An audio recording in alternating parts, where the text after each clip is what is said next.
Chapter 2267. Hearing this, Rong Xiu looked back and smiled faintly. Since I'm already here, there's no need to rush.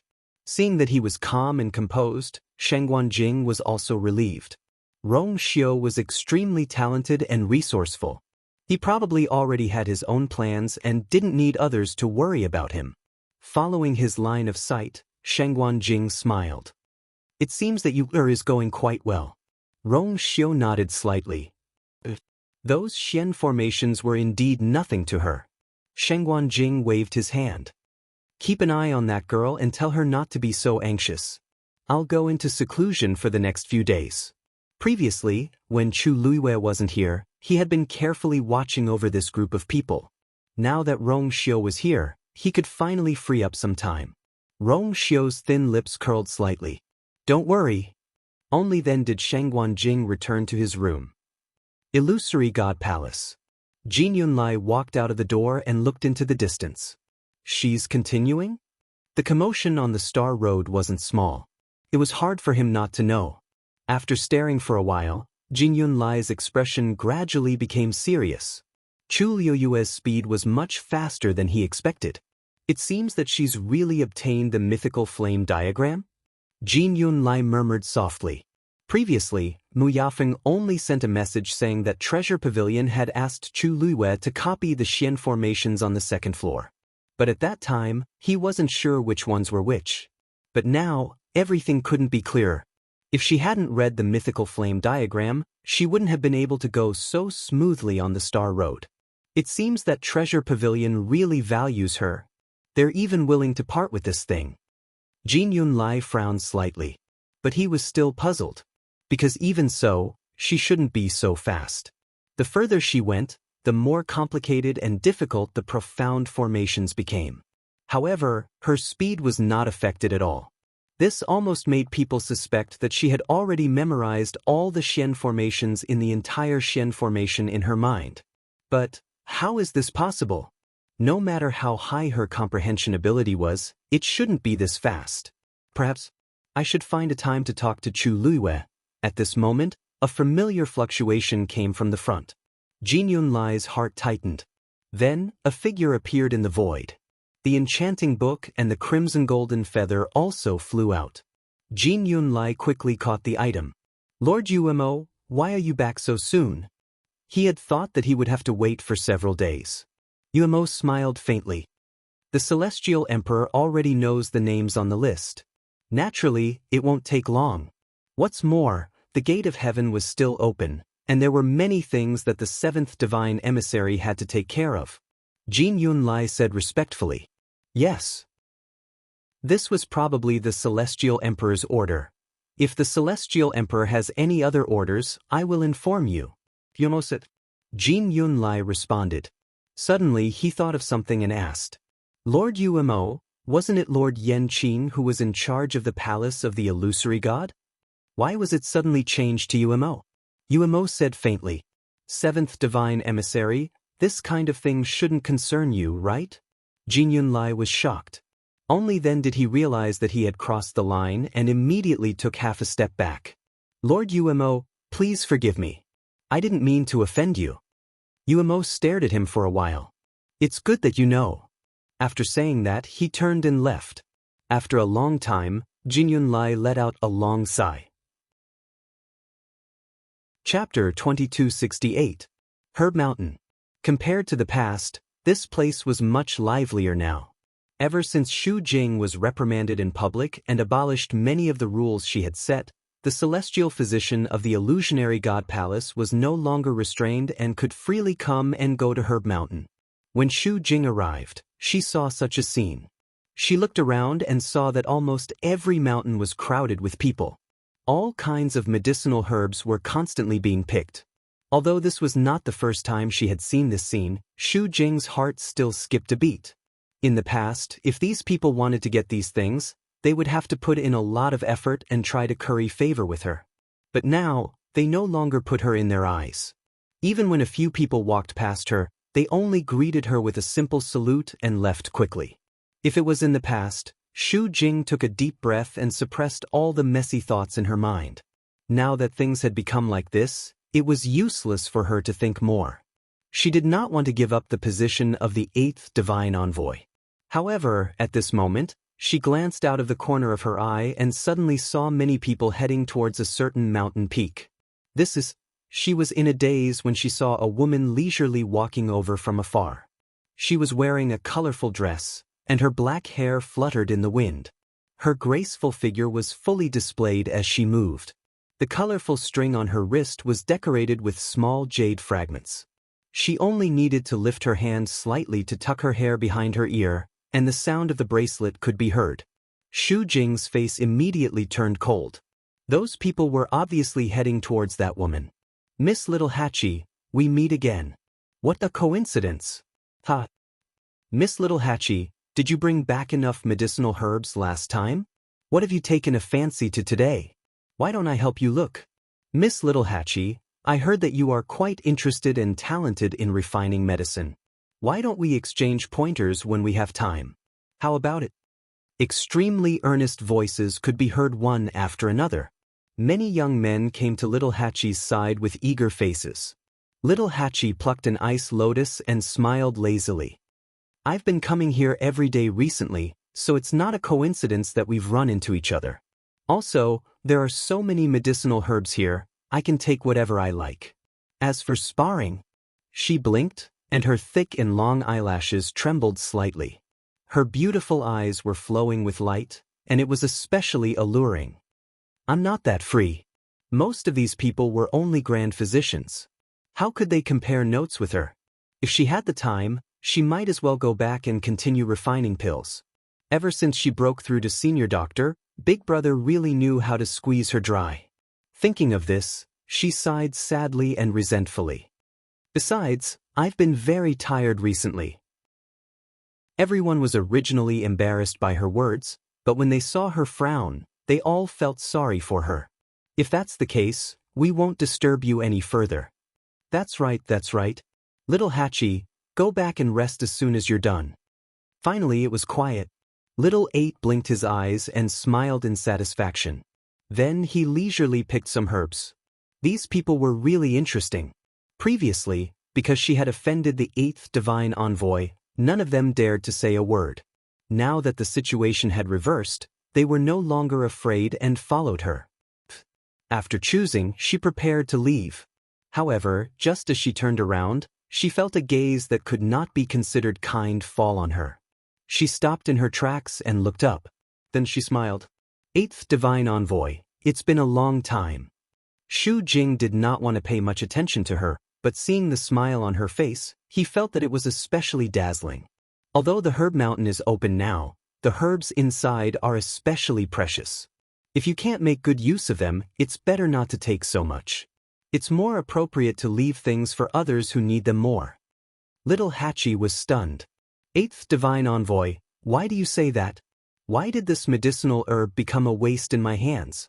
Xu Jing looked at her coldly and indifferently. This woman was like a demon. All her thoughts were probably spent on her face. How could she have the time and energy to think about refining pills? With so many people disturbing you all day, you probably can't refine pills well. Xu Jing's words were tactful and sarcastic. He was just short of directly saying that Little Hatchie only thought about hooking up with men every day. The expressions of many people around them changed when they heard this. No matter what, it was not nice to say such things to a girl. Unexpectedly, just when they all thought that Little Hatchie was going to flip out, Little Hatchie suddenly smiled. "Oh, 8th divine envoy, are you talking about this? You don't have to worry about this. Although it's a little annoying sometimes, I'm already used to it.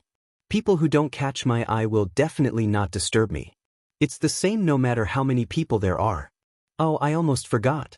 8th divine envoy, you probably haven't experienced this before. That's why you think that people's hearts are so easily swayed." She took a step forward and tilted her head to smile. "8th divine envoy, if you've seen this many times like me, you'll naturally get used to it." Xu Jing was instantly furious. This Little Hatchie, was she mocking her? She was the 8th divine envoy. Of course, she could not be compared to this seductive girl. Hey, 8th divine envoy, I see that the dark circles under your eyes are getting heavier. Have you not been resting well recently? Well, if I were to be reprimanded in front of everyone, I reckon that I wouldn't be able to hold my head up high. Impudent. Hee hee, 8th Divine Envoy, don't be angry. I'm just joking with you. I've never been scolded by anyone before. Of course, I can't understand how you feel right now.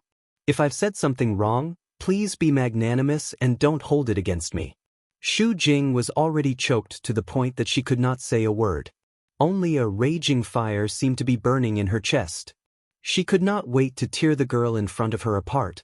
Little Hachi had already waved her small hand and lifted her feet to leave. The medicinal ingredients this time are enough for a while. I'll come back after a while. 8th Divine Envoy, let's meet again another day. After successfully choking Xu Jing, Little Hachi was in a good mood. She happily returned to her residence. However, before she reached her destination, she saw a person standing at the intersection. She stopped in her tracks. That person had already seen her. After hesitating for a moment, he came forward to greet her. Miss Little Hachi. Little Hachi looked at him in surprise. Liang He? Why are you here again? Didn't he run away because of her anger? Didn't he say that he would never look for her again? Why? Liang He's face turned red. Miss Little Hachi, I was reckless that day. Please don't take it to heart. After I went back that day, I've thought about it carefully. Little Hachi is a peerless beauty with countless admirers. I really don't have the qualifications to ask Little Hachi to like me. He hesitated for a while before he spoke with difficulty. Miss Little Hachi, I've thought about it.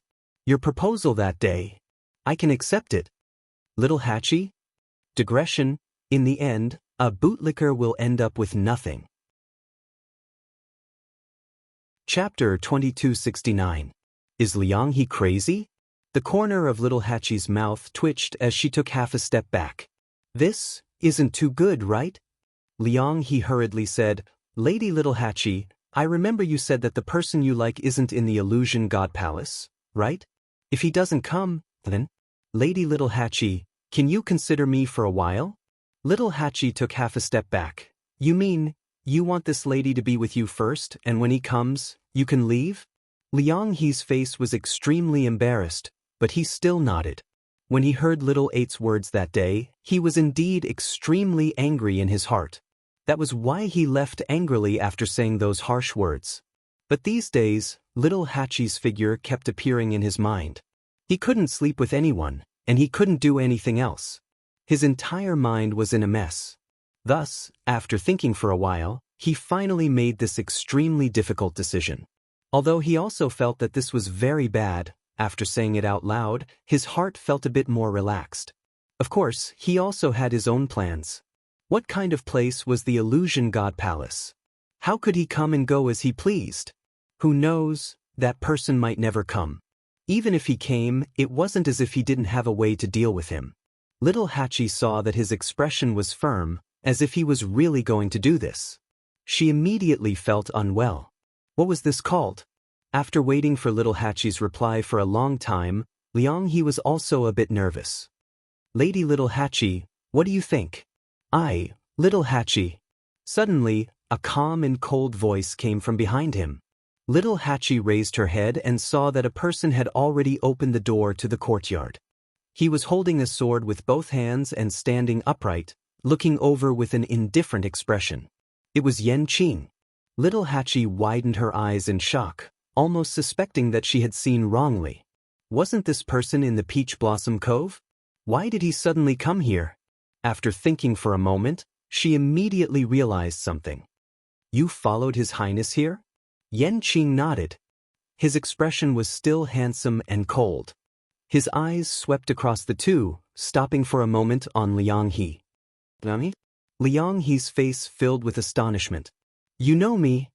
Yan Qing said indifferently, I've heard of you. Liang He was even more puzzled.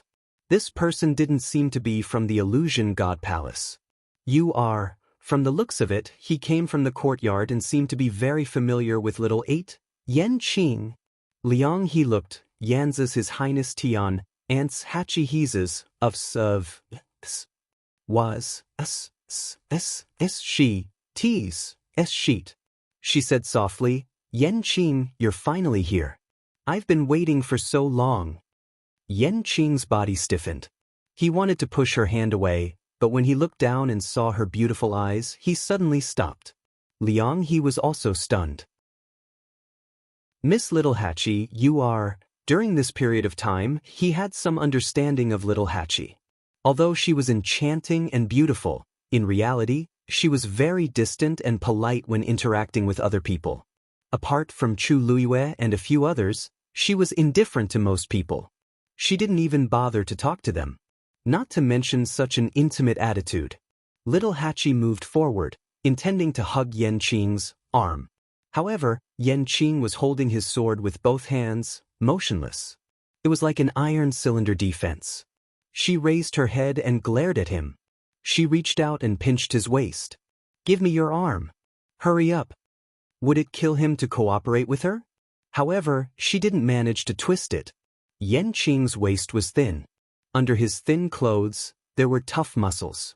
Her pinch was like a toy to him. Yanqing lowered his eyes to look at her. Little Hatchie threw 2 daggers at him. Yanqing let go of his arm. Little Hatchie immediately took advantage of the situation. Her slender white arms held his arm, and she moved closer to him. Her skin was really too white. Under the sunlight, it glowed with a clear and lustrous light. It was as if a slight force would leave a mark on it. Yanqing calmly looked away. Little Hatchie had already turned around to look at Liang He. Now, is it clear enough? Liang He's face turned pale. He didn't expect that in the blink of an eye, she would come after he had just gritted his teeth and made such a difficult decision. He paused for a moment before asking, Is this the person you said you liked before? Yanqing's eyebrows twitched. Then, he heard the woman beside him laugh softly. Yanqing lowered his eyes slightly. Look, her appearance, figure, and temperament. Which one of them isn't the best? Little Hatchie said as she tapped the back of Yanqing's hand. I remember that you've broken through to God before, right? Yanqing paused. Yes. Little Hatchie immediately raised her eyebrows and smiled proudly. Very good. What she wanted was to crush him. Liang He, now, do you still want to compete? If you were me, who would you choose? Liang He choked and couldn't say anything. It was one thing to hear about it before, and another to see it with his own eyes. If this person hadn't come, he could still convince himself, but now, she saw such a man standing beside her, and she was intimately leaning against him. The two of them were so close that there was no gap between them, just like a perfect couple. If he continued to pester her, he would really become the joke of the entire Illusion God Palace. Liang He gritted his teeth, but his face was pale. If he had known earlier, Liang He, right? Before he could continue, Yanqing's arm dropped and grabbed Little Hatchie's hand. His palm was hot, and Little Hatchie immediately shivered and looked back at him in surprise. Yanqing's expression was as cold as before. He looked at Liang He and said lightly, Since she has already rejected you, please respect yourself. From today onwards, you are not allowed to be within 10 steps of her. Otherwise, you don't want to know how fast my sword is. The last sentence was cold and heavy, and it was a naked threat. Liang He's face turned red, and he was extremely embarrassed. But he was a celestial doctor. Unless he couldn't take it anymore, he wouldn't fight with a venerable god expert. Yanqing was too lazy to care about his reply. He pulled Little Hatchie and turned around. Little Hatchie, let's go. Little 8 blinked. Seeing Liang He's defeated expression, and knowing that he wasn't going to chase after them, Little 8 happily followed him. The courtyard's door was quickly closed. Liang He stood there for a while. Feeling extremely embarrassed, he finally left in a hurry. Little 8 turned his head to take a look and saw that he had already fled. Instantly, he narrowed his eyes in satisfaction and smiled. To deal with this kind of person, she had to use ruthless moves. Although she was shocked when he agreed to her suggestion, after thinking about it carefully, she felt that something was wrong. Liang He was the youngest supreme doctor in the Illusion God Palace. How could he really do this? As soon as Yanqing appeared, he was forced to retreat. She turned around. Lord Yanqing, many thanks. I couldn't tell that you were quite sensible. Yanqing let go of her hand. His fingertips seemed to still have that delicate and smooth touch, as well as a faint wisp of her fragrance. He said softly, "It's nothing. Don't mention it." Chapter 2270. Little Hachi pursed her red lips. There was nothing wrong with Yanqing. He was just as cold as an iceberg all day long. He was so serious that he was almost stubborn. She thanked him sincerely, but he was still so polite. She yawned. "Then I won't disturb you, Mr. Yanqing. I'll go back first." She had just taken a step when Yanqing called her again. "Miss Little Hachi." Little Hachi paused and looked back at him. Her beautiful eyes narrowed slightly. "What did you call me just now?" Yanqing was stunned. "Miss Little Hachi. That's not right. You just called me Little 8. Little Hachi walked forward and came to Yanqing. She tilted her head and looked at him. "Why did you call me Little Hachi now? You sound so unfamiliar." She thought they were already familiar with each other. Yanqing paused for a moment. There was a reason just now. Little Hachi stared at him for a while and snorted. "Forget it. Call me whatever you want." She couldn't teach this person in a short time. After solving a small problem, Little 8's mood was still very good. Moreover, it could be said that he owed Yanqing a favor. "Please take care of me in the future, Mr. Yanqing. If something like this happens again, please remember to help me, Mr. Yanqing." Yanqing's expression changed slightly. "In the future? This is not appropriate, is it?" How could Little 8 not know what he was thinking? His lips curled up. "Mr. Yanqing, you're not married, and I'm not married. What's wrong with this?" She didn't care about those people, but as time passed and there were more and more people, she would be annoyed occasionally. Now that Yanqing was here, wouldn't it save her a lot of trouble? Yanqing looked at her and asked, "If one day Little Hachi girl meets someone she likes, then I'll explain to him when the time comes." Little Hachi patted him on the shoulder. "Don't worry, I won't implicate others because of this." Suddenly, she seemed to have thought of something, and her eyes widened slightly. Could it be that Lord Yanqing already has someone he likes? If that was the case, then it was indeed inappropriate for her to do so. Yanqing looked at her and his Adam's apple bobbed. Little Hachi was relieved and smiled again. That's good. I'll take my leave first. I won't disturb Lord Yanqing." As he spoke, he walked towards his room. After a long time, Yanqing withdrew her gaze and rubbed her fingertips gently. A few days passed in the blink of an eye. Chu Luiyue was still moving forward on the star path. She had already deciphered almost all of the Grand Xianqing Division's profound formations. The one in front of her was the last one. As long as she successfully executed this, it would mean that she had completed 4/5 of the entire star path and officially stepped into the path of a Grand Master's profound formation. The surrounding people were also waiting with bated breath. At this point, Chu Liuyue's talent and strength were already beyond doubt. Even if she didn't have a bloodline totem, everything she had displayed so far was enough to make people exclaim in admiration.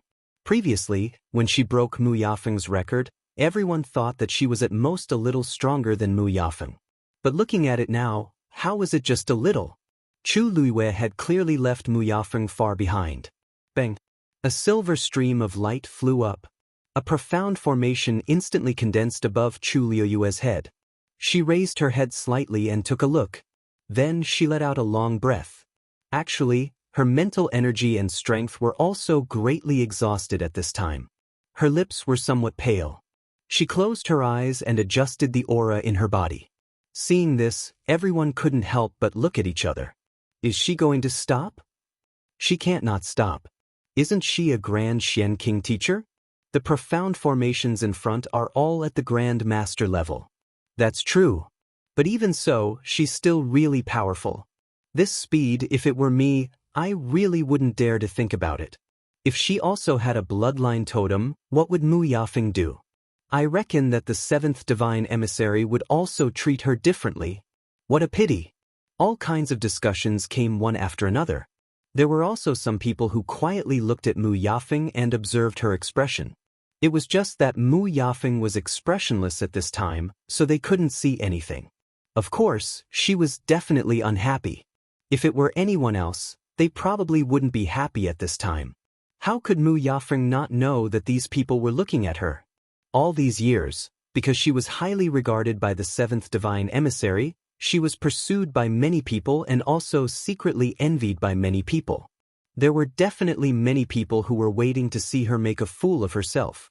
So no matter what, she definitely couldn't show anything at this time. Seeing that the last profound formation of a Grand Xian King teacher was also displayed, Mu Yafeng's hands in her sleeves clenched into a ball. It didn't matter. She was only a Grand Xian King teacher. Even if she had already seen the mythical flame diagram, it was impossible for her to comprehend those profound formations in such a short time. How could that threshold be crossed so easily? Thinking of this, Mu Yafeng's mood finally improved a little. She turned around and planned to leave. However, at this time, the surrounding crowd suddenly became restless. Many people sucked in cold air and let out waves of exclamations. Mu Yafeng immediately felt uneasy and turned around to look. This look finally caused the calm expression on her face to crack. A trace of shock and disbelief flowed out from between her brows. The woman standing on the star path didn't leave as everyone expected. Instead, after a short rest, she continued forward. Without the slightest hesitation, she stepped in. At the same time, a spot of light suddenly lit up. A Grand Master profound formation. Chapter 2271. Without any hesitation, she stepped into the path of the great Grand Master Xian formation. Countless streams of light flew out from her hands and quickly intertwined with each other to draw an extremely complicated Xian formation. Many people were dazzled just by looking at it. However, from the beginning to the end, Chu Liyue's movements did not have the slightest hesitation or pause. Every ray of light seemed to have its own consciousness as they landed where they were supposed to be. After a while, the outline of a Xian formation appeared in front of her. The lines on it were also quickly filling in and outlining. She's actually trying to use a great Grandmaster Xian formation? After the initial commotion, the surrounding crowd quieted down. Countless pairs of eyes stared at this scene without blinking, afraid that they would miss something. Mu Yafeng was also watching. However, the more she watched, the more panicked she felt. From the looks of it, Chu Liyue did not seem to be using a great Grandmaster Xian formation for the first time. Could it be that she's hiding her strength? Mu Yafeng could not help but murmur softly. Other than this answer, she could not think of any other reasonable explanation. However, Chu Liyue was a god and had just broken through to Supreme Doctor. How could she still be a great Grandmaster? Even if the illusory god palace gathered all the top geniuses in the world, there had never been such a heaven-defying person. Illusory God Palace. When Chu Liyue stepped forward and began to try to use a great Grandmaster Xian formation, Jin Yunlai knew about it. He stood with his hands behind his back and stared in the direction of the star path. After a moment, he no longer hesitated and walked outside. Even if she did not have a bloodline totem, such talent was extremely rare. He had to make a trip there personally.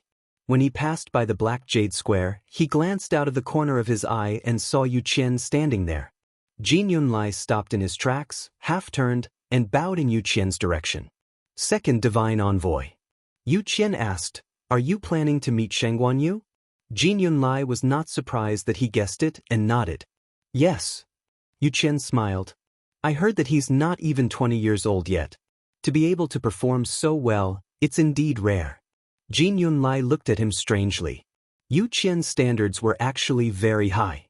There weren't many people in the entire illusory god palace that could receive such praise from him. "Just go ahead. After she finishes walking the Star Road, bring her to Feng Ming Mountain and say that I want to see her." Jin Yunlai was shocked. "Feng Ming Mountain?" Yu Qian nodded and laughed.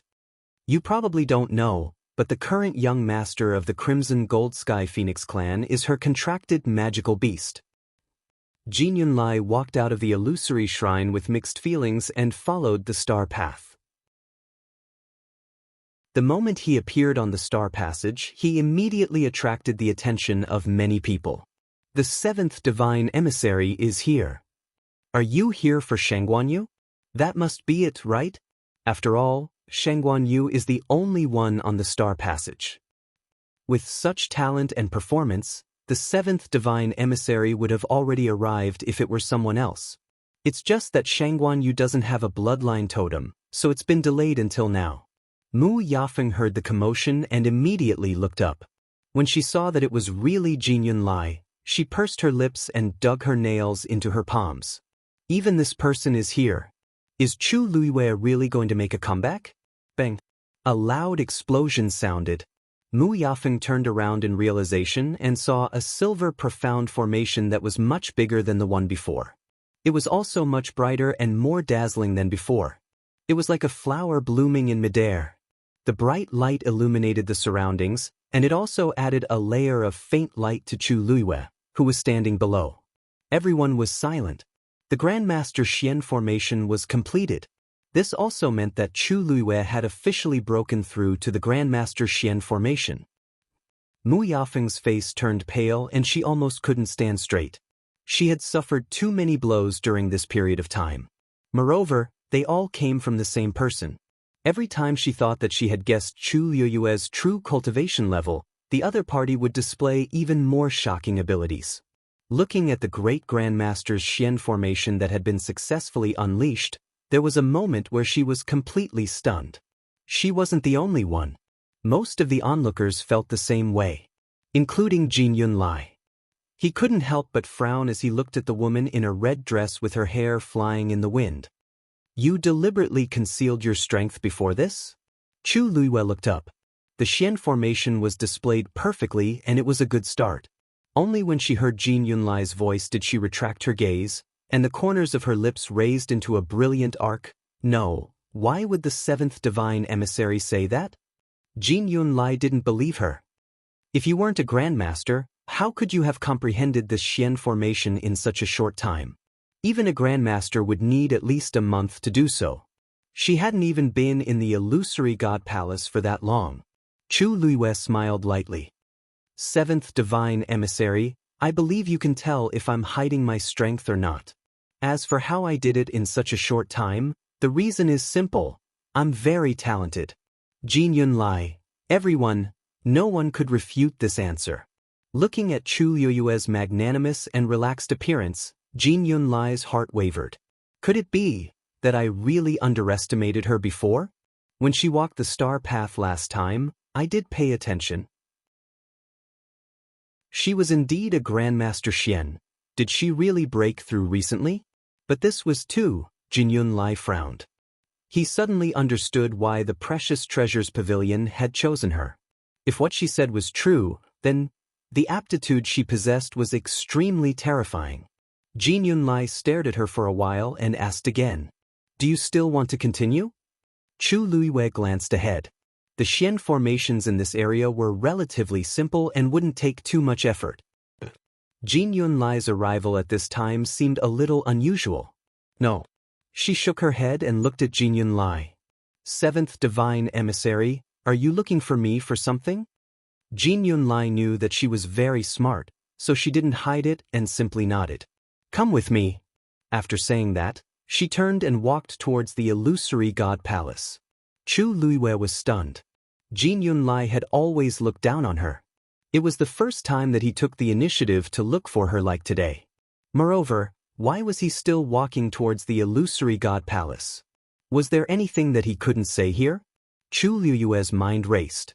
Without any hesitation, she followed him. After the two left, the originally silent crowd suddenly became restless and all kinds of guesses were made. Mu Yafeng was annoyed and turned to leave. On the other side, Chu Luiwei followed Jin Yunlai all the way. Jin Yunlai didn't say anything along the way, so Chu Luiwei tactfully kept quiet. The two, one in front and one behind, arrived at the gate of the illusory god palace again. Then Jin Yunlai turned and walked to the right. Chapter 2272. Chu Luiwei's heart skipped a beat. This was the end of the star path. and further ahead was the magnificent and sacred palace of the illusory god. Other than that, there was only the rolling mountain range behind them. They were obviously not going to the palace of the illusory god. Chu Liwei hesitated for a moment, and finally asked, "Seventh Oracle, where are we going now?" Jin Yunlai didn't even turn his head. Fengming Mountain. Chu Liwei was stunned. Fengming Mountain?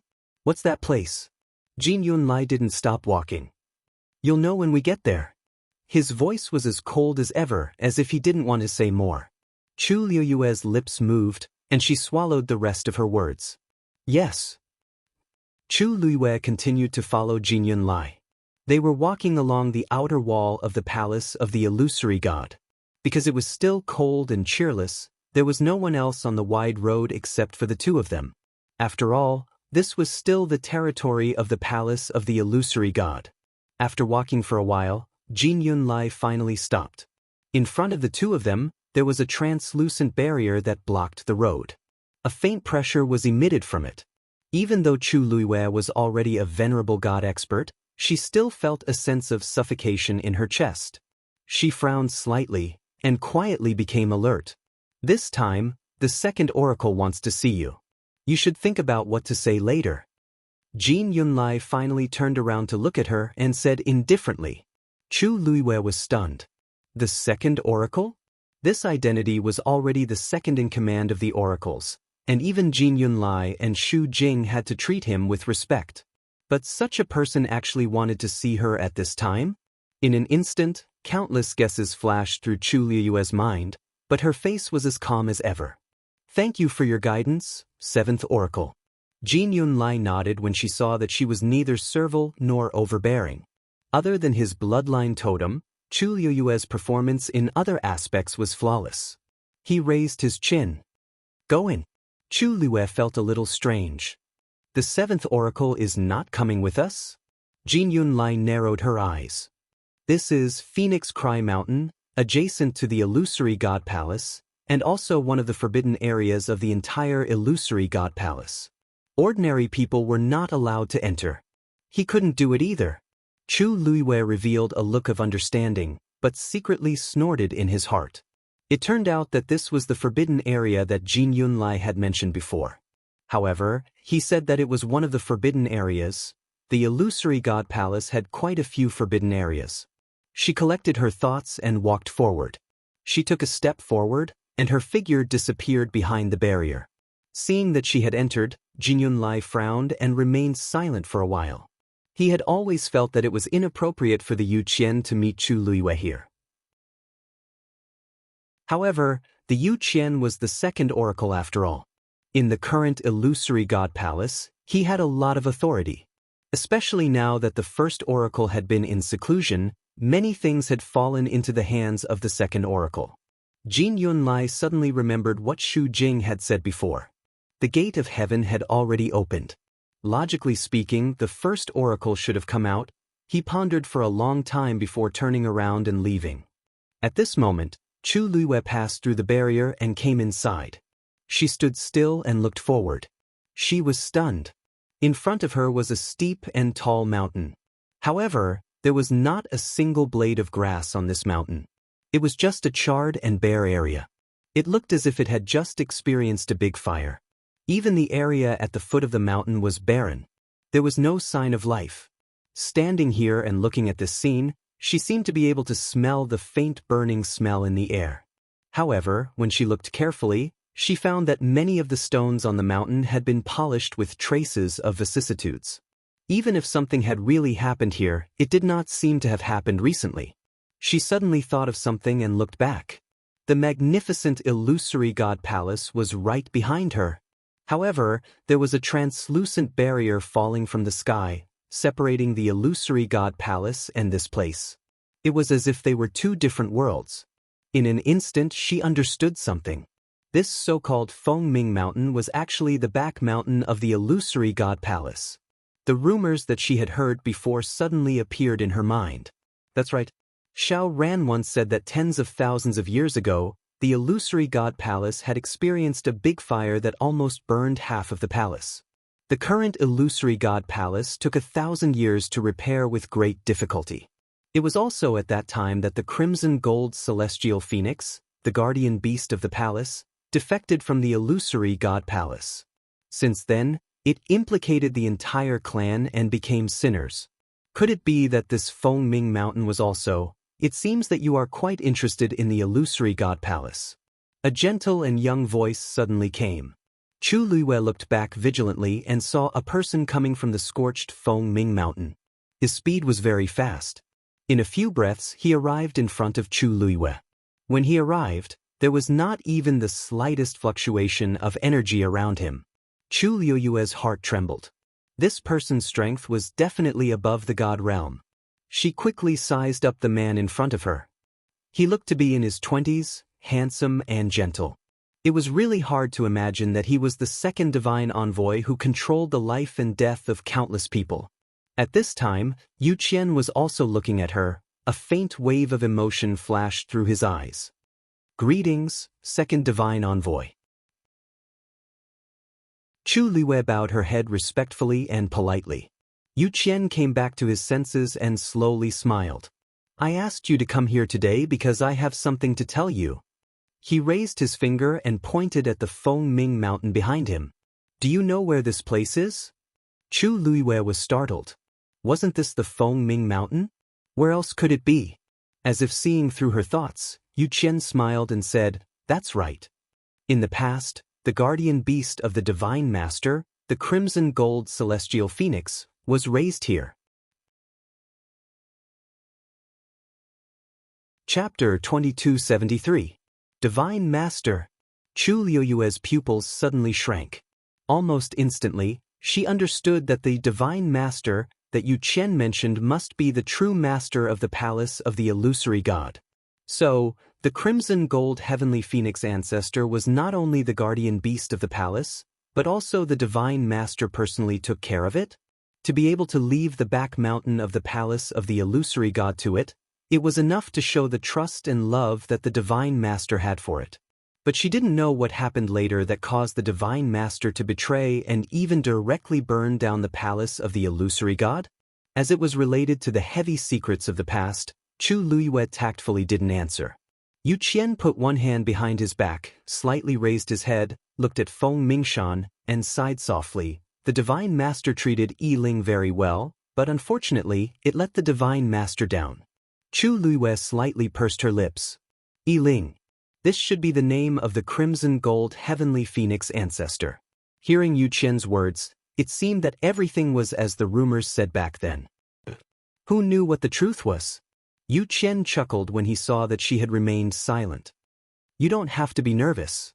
I didn't mean anything by saying this. I just felt emotional when I saw you. Chu Luiyue's heart skipped a beat. What was so good about her that made him feel emotional? She wasn't naive enough to think that Yu Qian, the second divine envoy of the palace of the illusory god, was really just emotional when he mentioned the past in front of her. Such a person's scheming methods were top-notch. Even if it was a sigh, a look, it was usually full of deep meaning. If it wasn't for another purpose, he wouldn't have let her come, let alone mention these things to someone like her who didn't even have a bloodline totem. Yu Qian nodded and said, Yes. Didn't you contract with the young master of the Crimson Gold Sky Phoenix clan? His expression and eyes were clearly very gentle, as if he was chatting casually with a close friend. However, Chu Luiyue clearly sensed an extremely dangerous icy aura, which instantly enveloped her.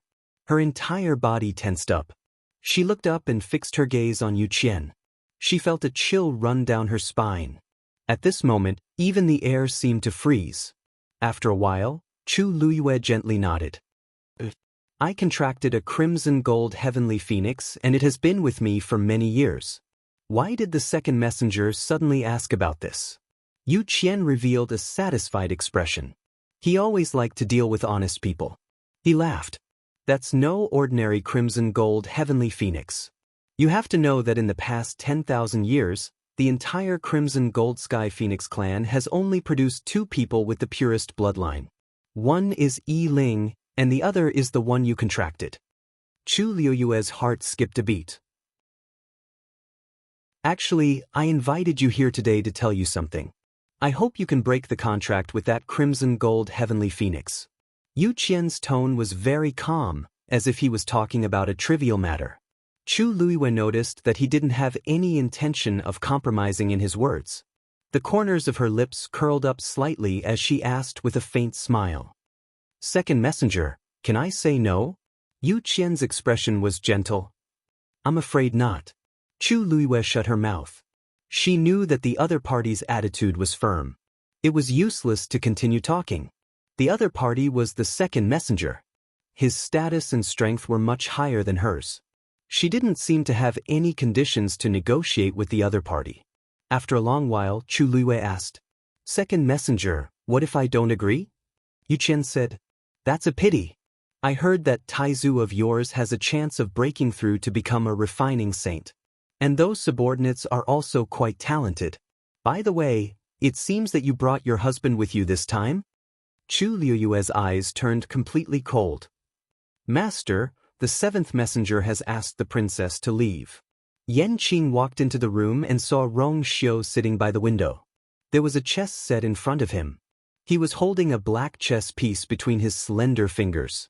He seemed to be hesitating where to put it. When he heard Yan Qing's words, he didn't even raise his head. He only said, yes. Yan Qing frowned slightly. After a moment of hesitation, she said, I'm afraid that the second messenger is the one who wants to see the princess. I know. Rong Xiu raised his eyebrows as he spoke. Then he raised his head and looked out of the window. He has always been calm. It's rare for him to lose his composure. It seems that the situation is not good. Yan Qing was even more worried. Master, with his character, once he is forced into a corner, I'm afraid that he will do anything. When that time comes, the princess will be in even more danger. Of course he will be anxious. The gate of heaven has been opened for nearly 2 months. There is not much time left for him. Rong Xiu said lightly. Pa. The black chess piece was placed, instantly killing the white chess piece's last chance of survival.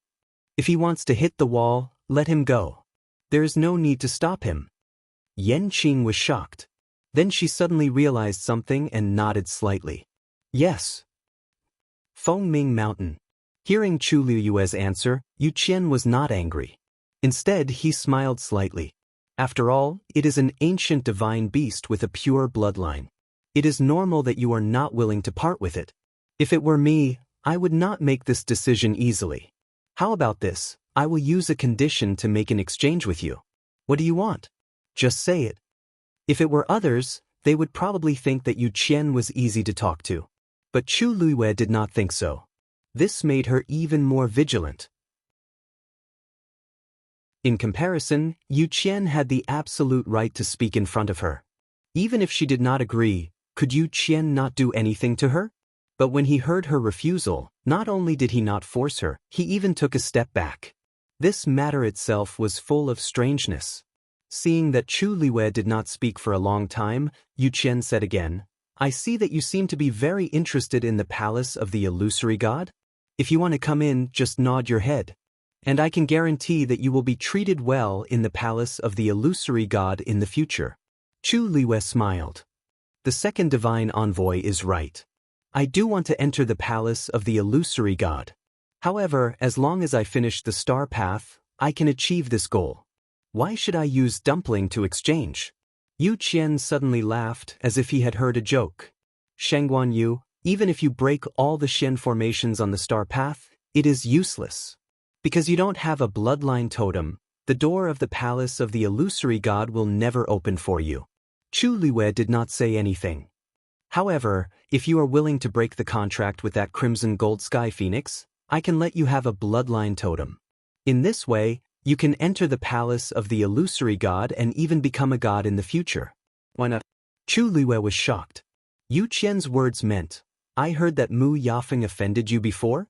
Her bloodline power is not bad. If you don't mind, you can choose her. Of course, if you don't like her, there are many other choices in the palace of the illusory god. Yu Qian took a step forward and looked down at her with a smile on his lips.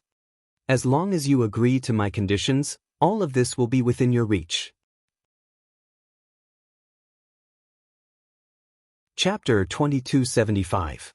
If it was anyone else who spoke to Yu Qian like this, they might have already been beheaded. But Dumpling was different. Yu Qian wasn't angry when he heard this. Instead, he was curious. He sized up Dumpling for a while, and his eyes were filled with unconcealable admiration. She's not even an adult yet, but she can already take human form.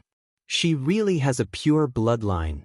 Previously, he had only heard about it, but now that he saw it with his own eyes, he knew how heaven-defying this crimson gold heavenly phoenix was. No wonder Yi Zhao didn't hesitate to freeze and seal the divine phoenix mountain, causing all the clansmen to fall into a deep sleep and refuse to hand her over. Your Dumpling? The impatience and frustration in Yu Qian's heart dissipated. His voice was even gentler and more polite than when he was talking to Chu Luiyue. Dumpling hugged Chu Luiyue's neck tightly and was extremely vigilant. You're not allowed to call my name. Chu Luiyue patted her back lightly and wiped away the tears hanging at the corner of her eyes as she coaxed her. Dumpling, don't cry.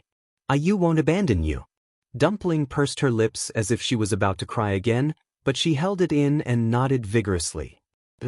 I want to be with Yu. Looking at the scene in front of him, Yu Qian frowned slightly. According to his previous plan, after letting Chu Luiyue and Dumpling break the contract, he would completely cut off all contact between the two. But now, it seemed that he was facing a lot of pressure. Chu Luiyue was fine, but the key was Dumpling. She was still young and only had Chu Luiyue in her eyes. If he forcefully snatched her away, he was afraid that she would really do something ruthless. Absolutely not. A crimson gold heavenly phoenix with a pure bloodline was extremely rare. He had waited for so many years for this one. No matter what, there couldn't be any problems. After hesitating for a long time, he finally said, "Since you guys are so insistent, then you'll each take a step back.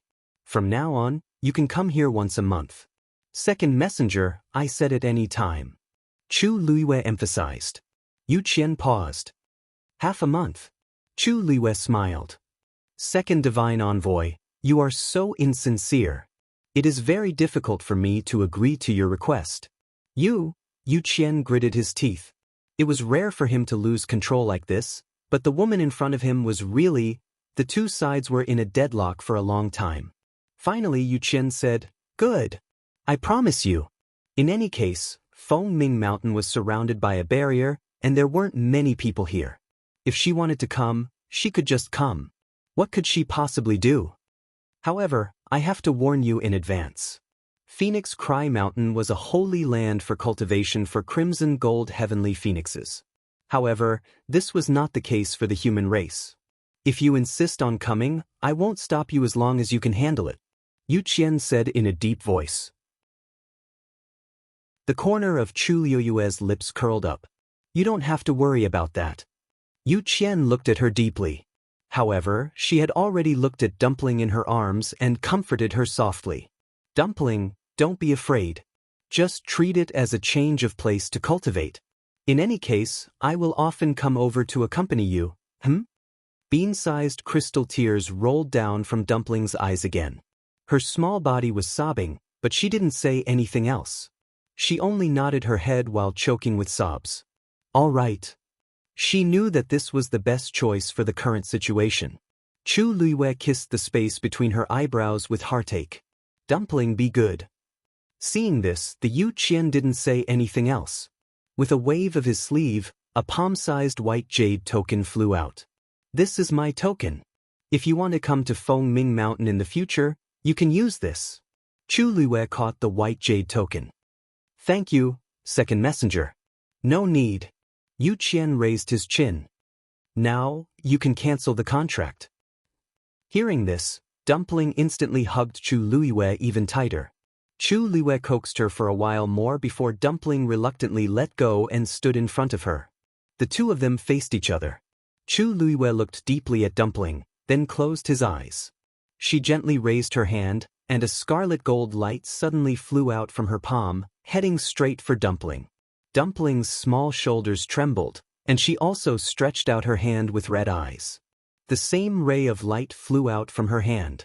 The two rays of light converged and connected in midair, and the pressure was faintly discernible.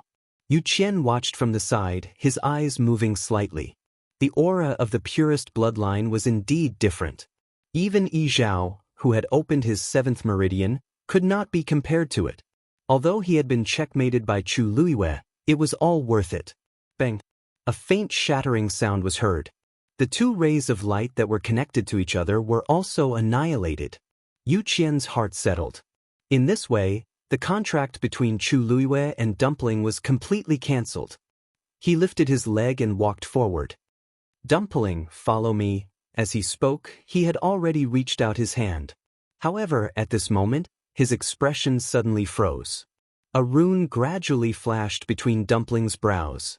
Immediately after, a familiar aura came from her body. When he saw this, Yu Qian's brows furrowed tightly.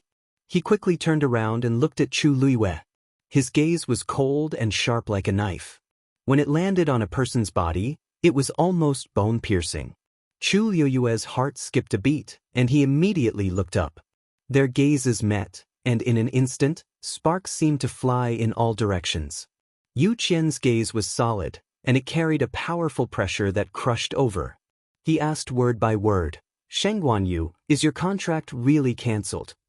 Chu Luiyue's heart instantly tightened. Digression, 6 p.m. Chapter 2276. After a short moment of silence, she said, "Of course." She and Dumpling didn't have an ordinary contract to begin with. Now that she said it was cancelled, it was just to save some face. Could the Yu Qian really see something? Then what's with the aura in her body? The Yu Qian's eyes were full of scrutinizing pressure as he stared at Chu Luiyue. Chu Luiyue's eyebrows twitched slightly.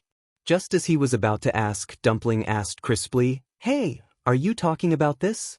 The Yu Qian turned around and saw Dumpling pointing at the gradually fading totem between her eyebrows and asked, "That's right."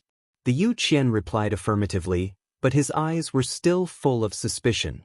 If the contract between the two of you has really been cancelled, why is there still this aura left? This is clearly a special power that the Crimson Gold Celestial Phoenix has after contracting with a human. Although ordinary Crimson Gold Celestial Phoenixes inherited a certain amount of bloodline power, they wouldn't have such an aura. But Dumpling had it at this moment. Hearing this answer, Chu Luiyue and Dumpling quickly looked at each other and exchanged glances. His explanation was very interesting. Since this aura was only produced when the Crimson Gold Celestial Phoenix contracted with a human, how did he know? Seeing how confident he was, he must have seen it before. Then, there was only one explanation. The ancestor of the Crimson Gold Celestial Phoenix, Yi Ling, had a contract with the God Master of the Palace of the Illusory God. So now, he began to suspect Dumpling. Understanding this point, Chu Luiyue looked at Dumpling and blinked gently. Dumpling's heart lit up, and she immediately took out a crimson gold feather. "I think it should be because of the ancestor's golden feather, right?" Seeing Dumpling take out the ancestor's golden feather, a trace of shock flashed across the Yu Qian's face. "Why do you have this?" "Of course it's because I'm the young master." Dumpling rolled her eyes and carefully put away the ancestor's golden feather. "If it's not with me, do you think it's with you?" She hated Yu Qian to the core, so she didn't hold back when she spoke. However, Yu Qian didn't have the time to care about this. He frowned doubtfully and looked at Dumpling. The aura he had sensed earlier was indeed the same as the aura on the ancestor's golden feather. Could it be that I was wrong? After all, Dumpling had the purest bloodline, so it was reasonable for her to obtain the ancestor's golden feather. Back then he had asked Yi Zhao for it, but he didn't manage to get it. It turned out that she was with Dumpling. Tuanzi's big eyes and the tip of her nose were still red. She sniffled and continued to complain. "You've already separated me from Ayu. What other contract can I have?" His words were still filled with anger and dissatisfaction.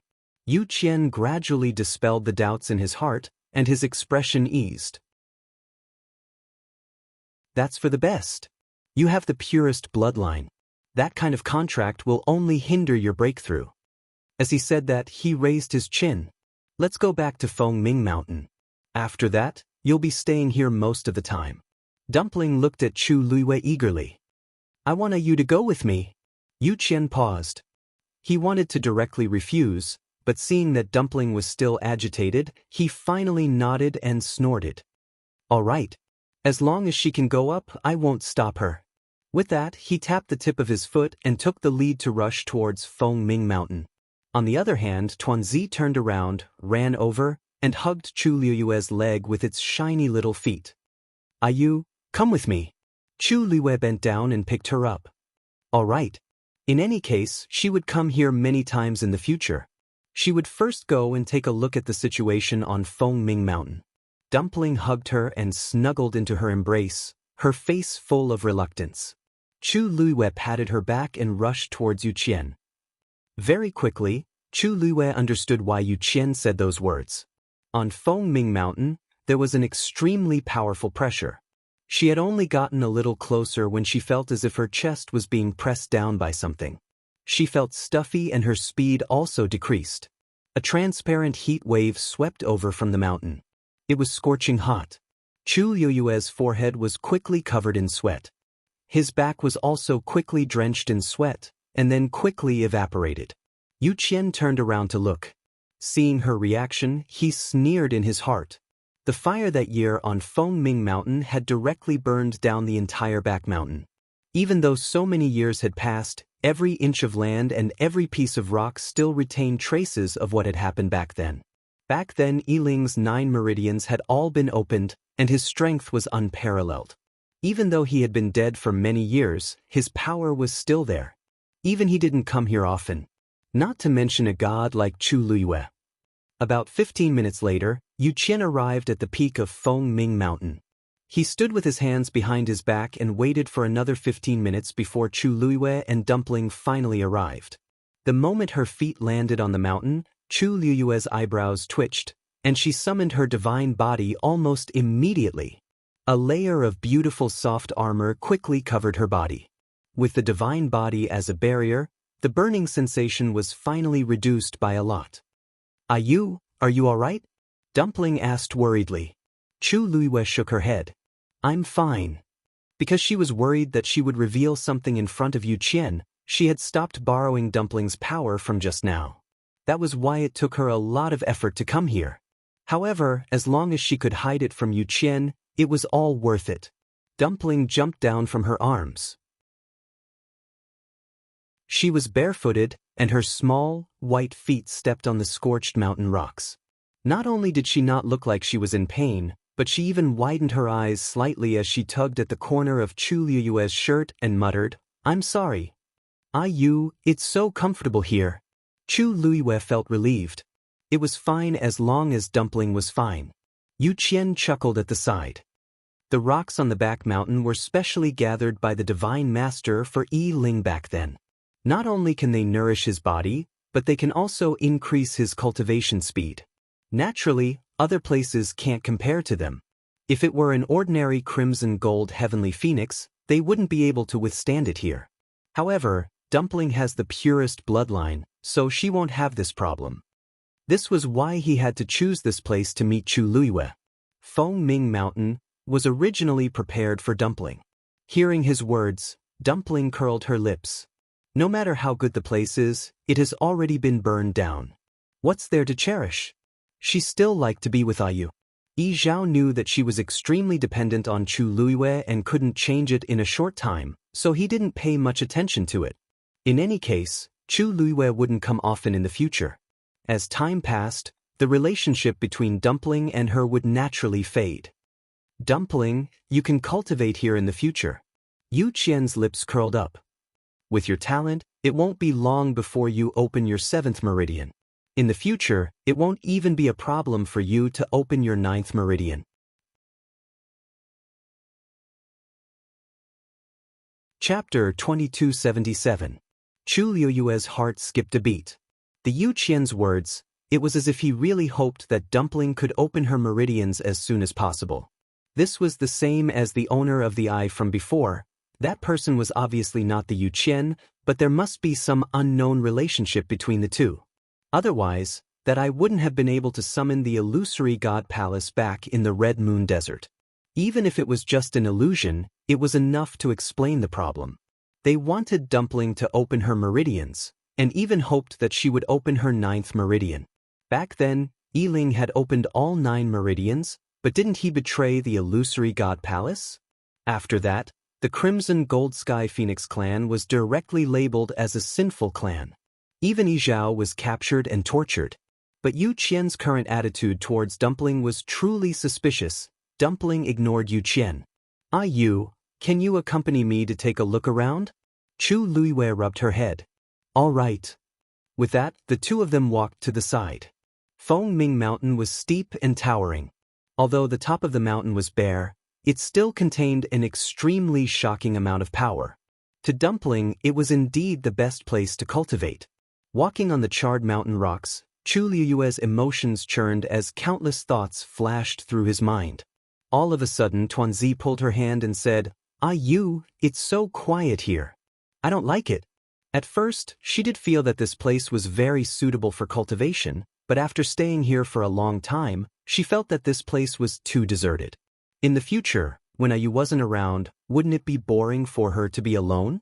Without waiting for Chu Luiwei to speak, Yu Qian took the initiative and said, if you want to be more lively, the illusory god palace also has a lot of divine beasts. I can get them to accompany you. Chu Luiwei frowned slightly.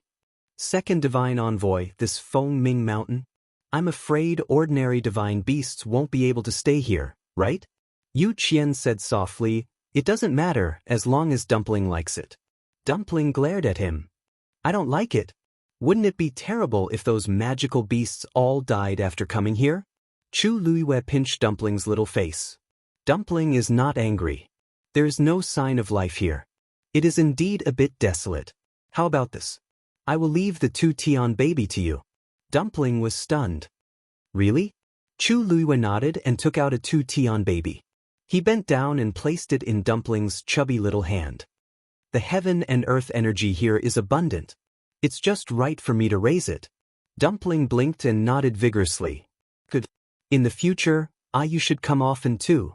After getting Chu Luiwei's affirmative answer, Dumpling ran to the side, picked up a stone, and threw it at the ground. Bang! A hole suddenly appeared on the mountain rock. Yu Qian's eyebrows twitched. Feng Ming Mountain was extremely difficult to shake.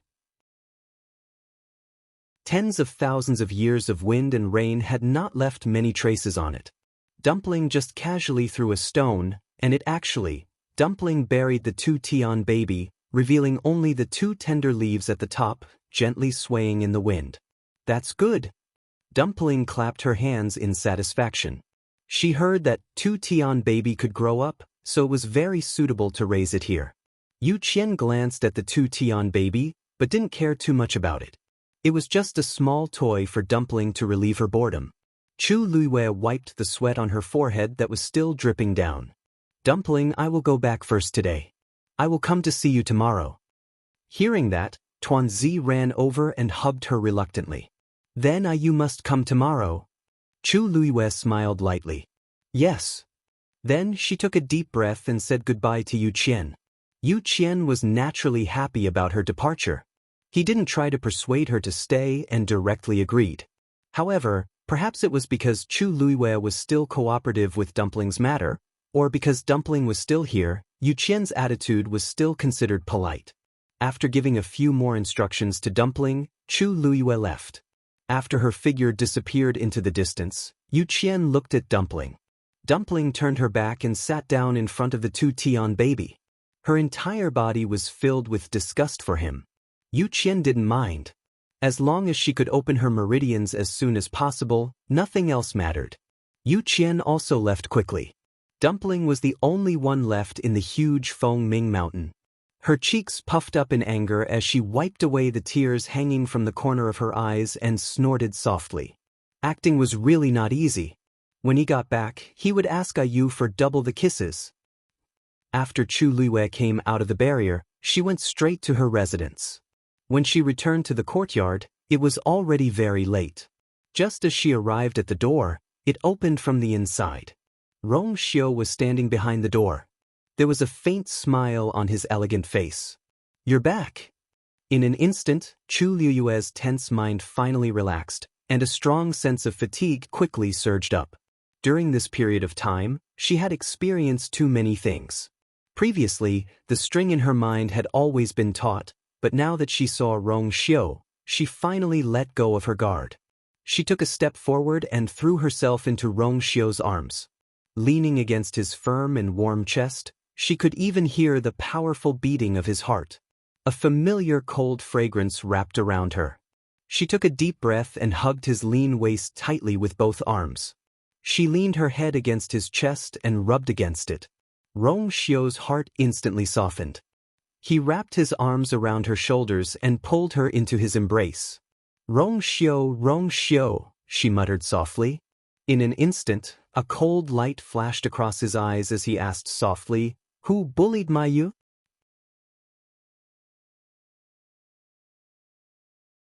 Chapter 2278. Chu Luiwei shook her head. It's fine, it's just that dumpling was left at Fengming Mountain. Even though she had used all sorts of methods to deceive Yu Qian, she still worried about dumpling when she thought about how she would be alone for a long time. Rong Xiu kissed her forehead. Let's talk inside. On the other side, Jin Yunlai returned to the illusory god palace after sending Chu Luiwei to Fengming Mountain. When he passed by the Black Jade Square, his footsteps paused. Two people were standing not far from the square, whispering something. He knew the man on the left, Kong Qinglin. He was the only refining saint that had appeared in the illusory god palace in recent years. He had just broken through and entered the illusory god palace not long ago. It wasn't strange that he would appear here. But the woman next to him, she was wearing a long dress with an exquisite forehead band. Her black hair fell to her ankles. She had a slender figure and a gentle face. Jin Yunlai didn't have any impression of her. There was no such person in the illusory god palace. So, if I want to become a refining saint, I have to fight for a ray of holy light from here? She asked softly. She was gentle, making people feel like they were bathed in a spring breeze. Kong Qinglin nodded. That's right. This piece of primal chaos holy jade has appeared here tens of thousands of years ago. It can be considered the most precious treasure of the illusory god palace.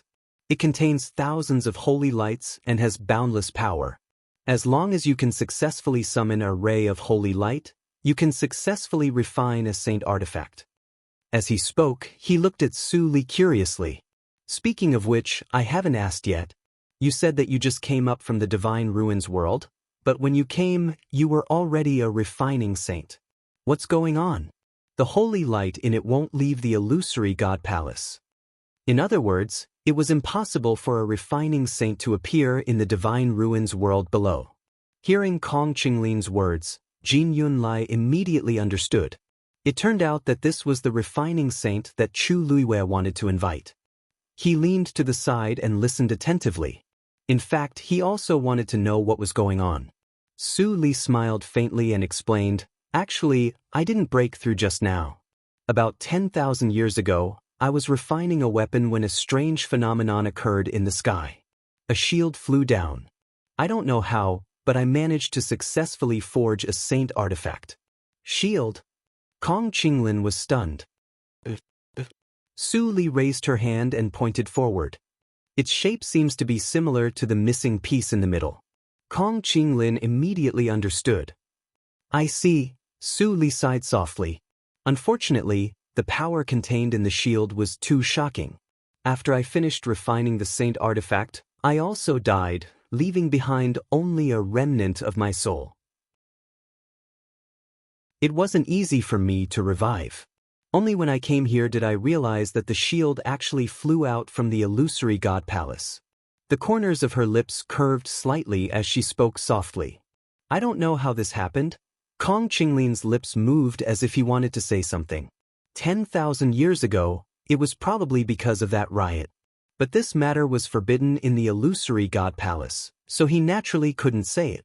Su Li glanced at him, her eyes flashing slightly as she smiled and said, Right, I heard that there hasn't been a refining saint in the illusory god palace for many years. It's really amazing that you were able to succeed. Hearing this, Kong Qinglin stroked his beard and laughed. Not at all. Compared to you, Su Li, I'm still a bit lacking. Although he said that, It was clear that Kong Qinglin acknowledged and was proud of this matter.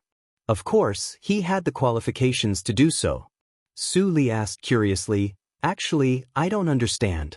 Logically speaking, in a place like the illusory God Palace where geniuses and experts gather, there should be many who can break through to the refining saint realm. Why is it that you're the only one in all these years?" Kong Qinglin subconsciously said, "Naturally, it's because of this primal chaos sacred jade." His voice suddenly stopped. Su Li had already guessed something. Because of that missing piece? Kong Qinglin looked at Su Li with some hesitation, then nodded and said in a low voice, "Everyone in the illusory God Palace has a tacit understanding of this matter, and very few people have mentioned it in these years. It's only because you're new and have a connection with that piece of chaos black jade that I'm telling you. But it's better not to mention it in the future." Su Li was about to ask again when she suddenly heard footsteps behind her.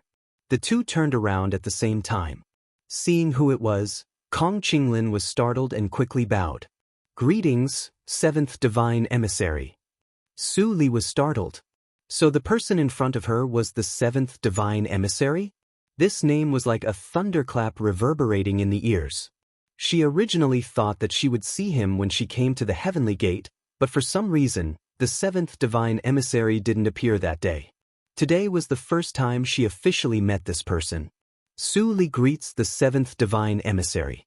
Countless thoughts flashed through her mind, but Su Li's face was still calm and gentle as usual.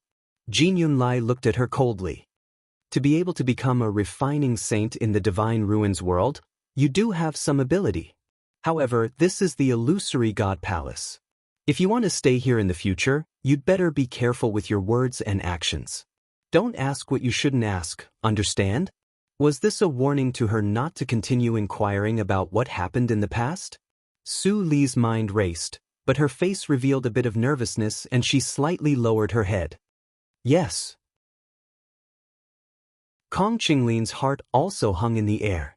Of course, he knew that those words couldn't be said carelessly, but seeing that Su Li was really curious, he couldn't hold back and said it. Who knew that the seventh divine emissary was here? He must have heard everything.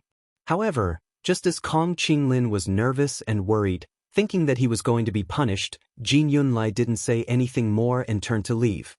Hearing the footsteps gradually fade away, Su Li gently sighed and muttered softly, "It seems that in this illusory God Palace, I really have to be careful everywhere." Kong Qinglin's back was already soaked with sweat. A gentle breeze blew, and a chill went straight to the top of his head. Thank goodness, he wiped the sweat from his forehead with lingering fear. "Su Li, don't talk about these things in the future. The seventh divine emissary probably saw that it was your first mistake today, so he let you off. If you do it again in the future, it won't be so easy." Su Li looked at his reaction thoughtfully. Is the seventh divine emissary very strict? He had only said a few words, but Kong Qinglin was already so nervous. Kong Qinglin smiled bitterly. "Not at all the divine emissaries are like this. After all, it's related to the past. Forget it. Don't mention it in the future to avoid causing trouble for yourself." Su Li blinked her eyes and smiled gently. "Okay." On the other side, Jin Yunlai wanted to go back to his residence directly, but halfway there, he suddenly remembered what happened today. He turned around and walked in another direction. Chapter 2279. He walked forward and finally arrived at the door of a courtyard. The courtyard was quiet, and there was no sound at all. Looking in from the outside, one could see a thick pile of fallen leaves in the courtyard. It was as if no one had lived here for many years, and it was lonely and cold. Jin Yunlai raised his hand and knocked on the door. Knock knock. First Oracle, Yunlai requests an audience. He spoke loudly. However, after waiting for a while, there was no response from inside. Jin Yunlai frowned slightly and increased the strength of his hand. Knock knock.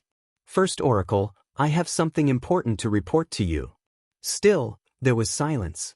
Jin Yunlai waited for a while, and his eyes flashed with determination. Then, he took a step forward and was about to push the door open and enter. However, at this moment, an extremely powerful aura suddenly came from inside. Jin Yunlai was shocked and immediately retreated without thinking. However, he was fast, but the other party's attack was faster. Bang! He could not dodge in time and was hit in the chest by the force, and he fell heavily to the ground. Jin Yunlai's chest shook, and he spat out a mouthful of blood. He clutched his chest and stared at the door in shock. First Oracle, Jin Yunlai, you're too presumptuous. A cold voice came out from inside. It was like a fierce wind and frost that instantly caused Jin Yunlai to freeze on the spot. He forcefully swallowed the strong taste of blood and endured the pain in his body. He quickly got up and bowed respectfully. Yunlai did not mean to offend you. Please forgive me, First Oracle. His heart almost stopped beating at this moment, and the blood in his body instantly froze. The First Oracle's position in the palace of the illusory god was extremely respected. Not to mention the others, even the remaining divine envoys had no choice but to wait obediently. Now, he had tried to barge in, which was a serious crime. After a while, the voice continued to come from inside. Do you know who you are suspecting? Jin Yunlai was shocked and immediately knelt on one knee. Yunlai knows his mistake.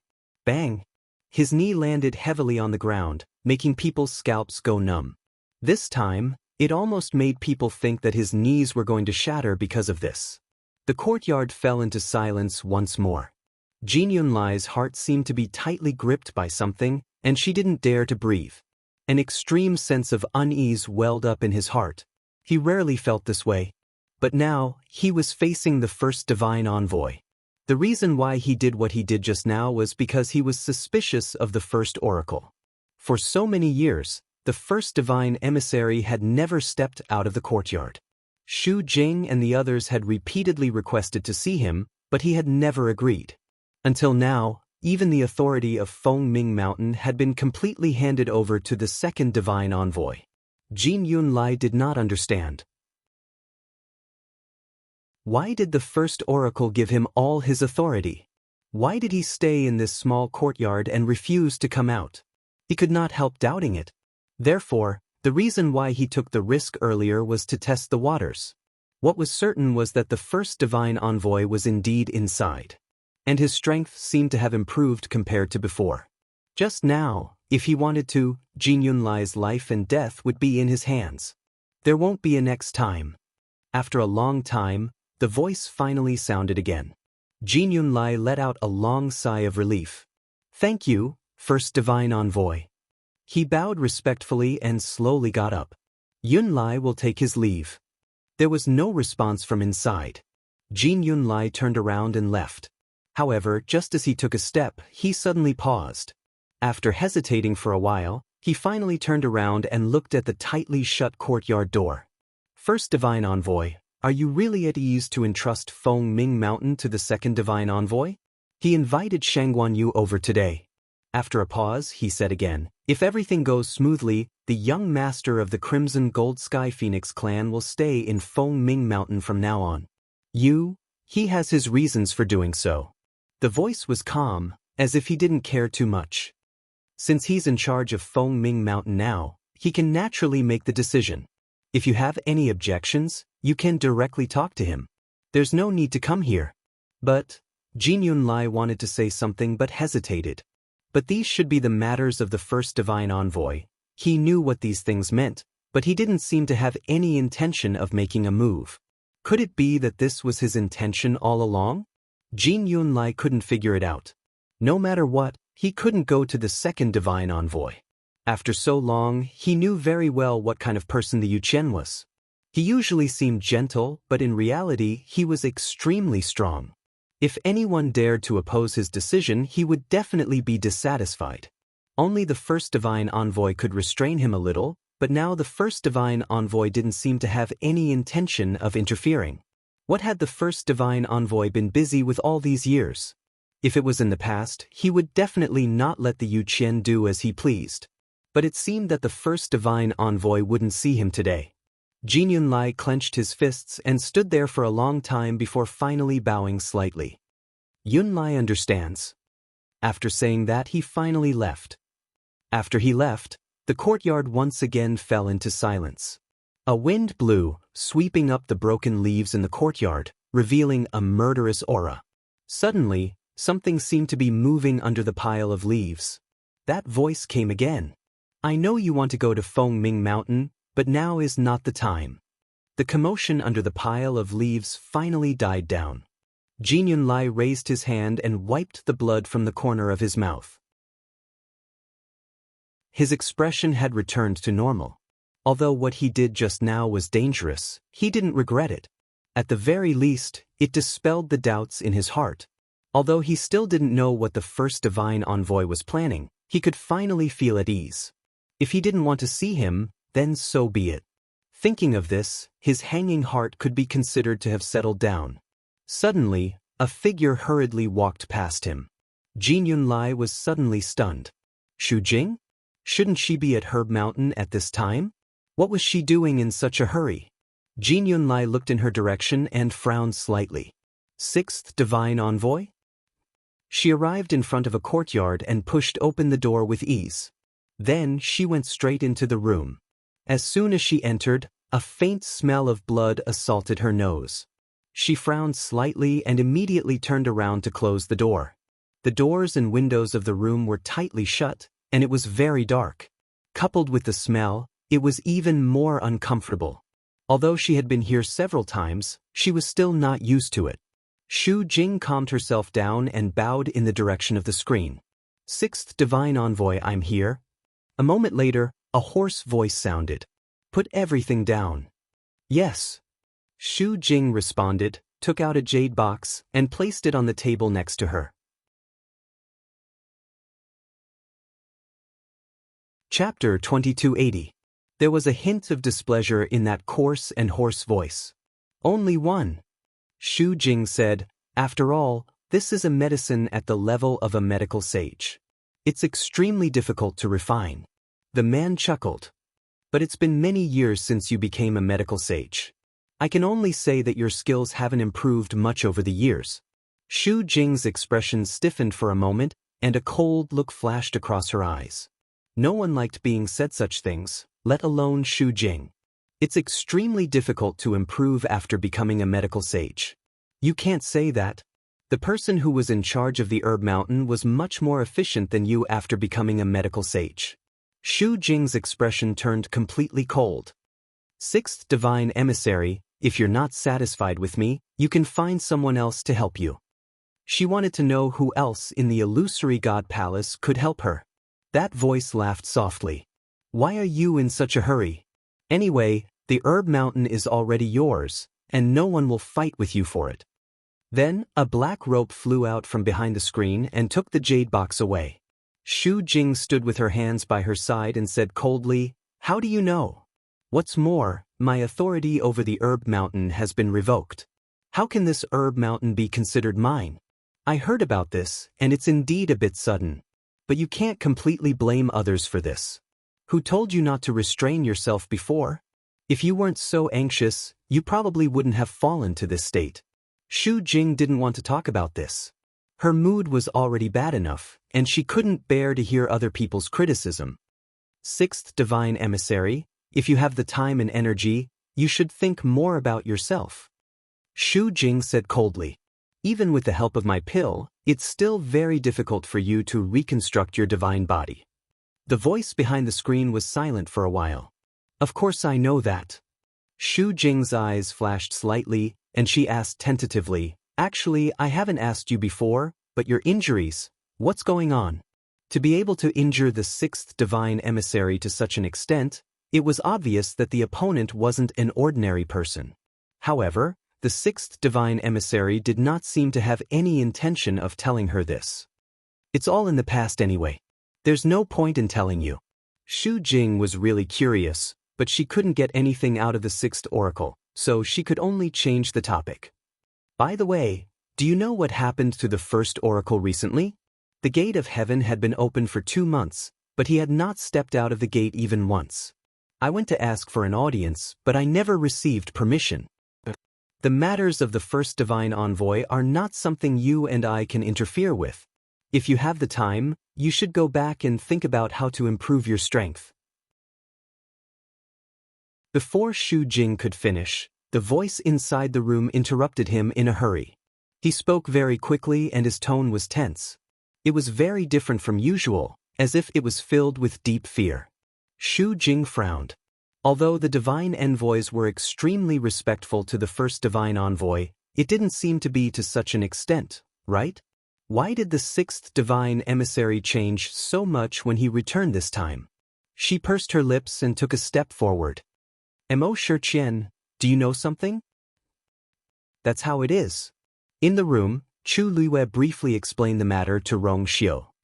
That second divine envoy is very domineering. If I don't agree, I'm afraid I won't be able to leave Fengming Mountain today. Rong Xiu nodded. Chu Luiyue continued, speaking of which, I've never heard of the first divine envoy. This matter involves the divine beast guarding the palace. I thought that the first divine envoy should be in charge. Sin Yi, who was walking to the door, stopped in his tracks. Digression, 6 o'clock. Chapter 2281. However, this pause was only for a moment, and he quickly returned to normal and entered the room. Master, Your Highness. Seeing Sin Yi enter, Chu Luiyue nodded slightly. Perhaps the first divine emissary is busy with other things. Rong Xiu said indifferently. The second divine emissary's status is only second to him, so it's not strange for him to be personally in charge of this matter. I'm just curious. Chu Luiyue tapped her fingers on the armrest of the chair. They seemed to want Dumpling to open her meridians as soon as possible. Previously in the Red Moon Desert, the owner of that eye clearly had the same thoughts. He even tried his best to capture Dumpling and forcefully open her meridians. This time, although the second divine emissary, Yu Qian, did not use such cruel methods, from a certain perspective, he still coerced her and Dumpling. Fortunately, the contract between her and Dumpling had already been changed. Otherwise, she really didn't know how to get through this. Chu Luiyue also had her own plans. There was another important reason why she was willing to go with the flow. If Dumpling could open her seventh meridian, there was hope of saving Yizhao. Although Fengming Mountain had been burned down, it was still a holy land for cultivation for the Crimson Gold Heavenly Phoenix. Especially Dumpling. She had the same pure bloodline as her ancestor and had the ancestor's golden feather in her hands. Obviously, staying at Fengming Mountain would greatly increase her cultivation speed. Lu Yu. At this moment, Mu Hongyu rushed in from outside. Lu Yu, you're back. Chu Luiyue collected her thoughts and looked up. Seeing Mu Hongyu's excited expression, she couldn't help but ask, Hongyu, what's wrong? Mu Hongyu ran over and saw Rong Xiu and Sin Yi in the room. She coughed. I have something to tell you. Chu Luiyue nodded. Just say it. Rong Xiu and Sin Yi were the people she trusted the most. Mu Hongyu hesitated for a moment, then nodded. She walked closer and said softly, Lu Yu, there seems to be something wrong with the sea outside the illusory god palace. Chu Luiyue's heart stirred as he glanced at Sin Yi. Sin Yi nodded and walked over to close the door. He then raised his hand to set up a barrier, isolating all sounds. Chu Luiyue asked again. What did you find? Mu Hongyu's hands were twisted into a ball. She was a little conflicted.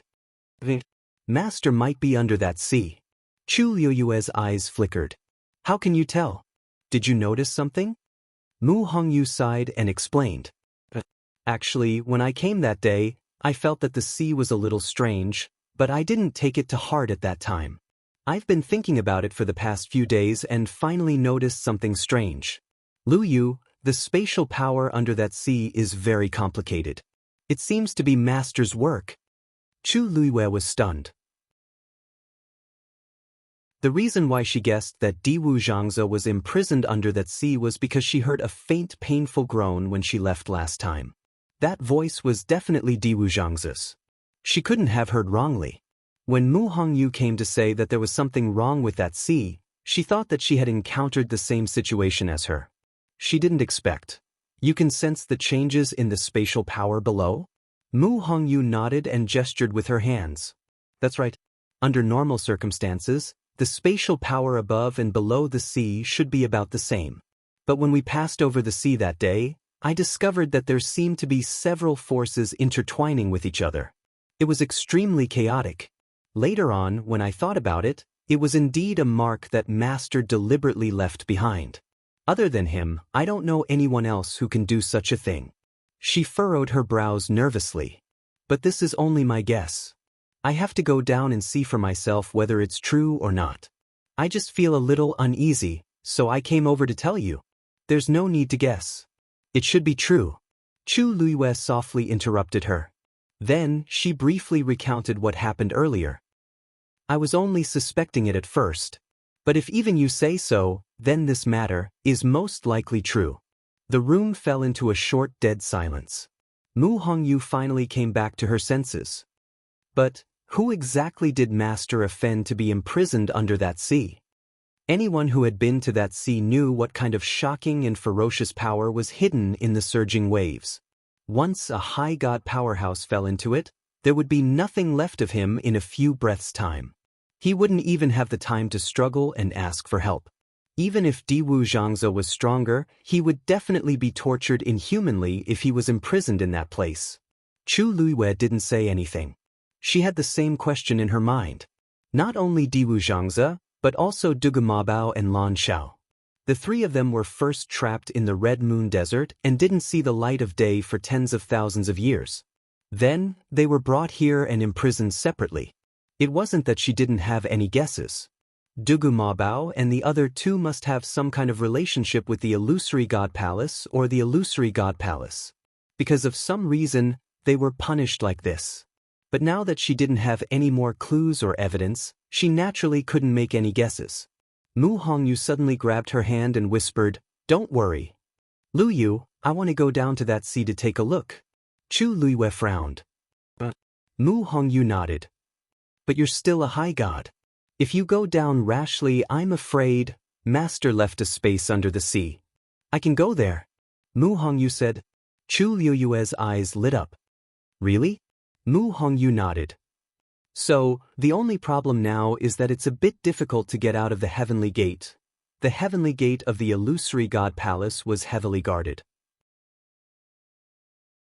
It was almost impossible to leave quietly." Chu Luiyue thought for a while and said, "It's not difficult to get out. The difficult part is how to not be discovered. Since Diwu Zhangze was imprisoned there must be someone secretly watching over him." Rong Xiu suddenly said, "If your incorporeal body breaks through again, you'll be able to fool everyone."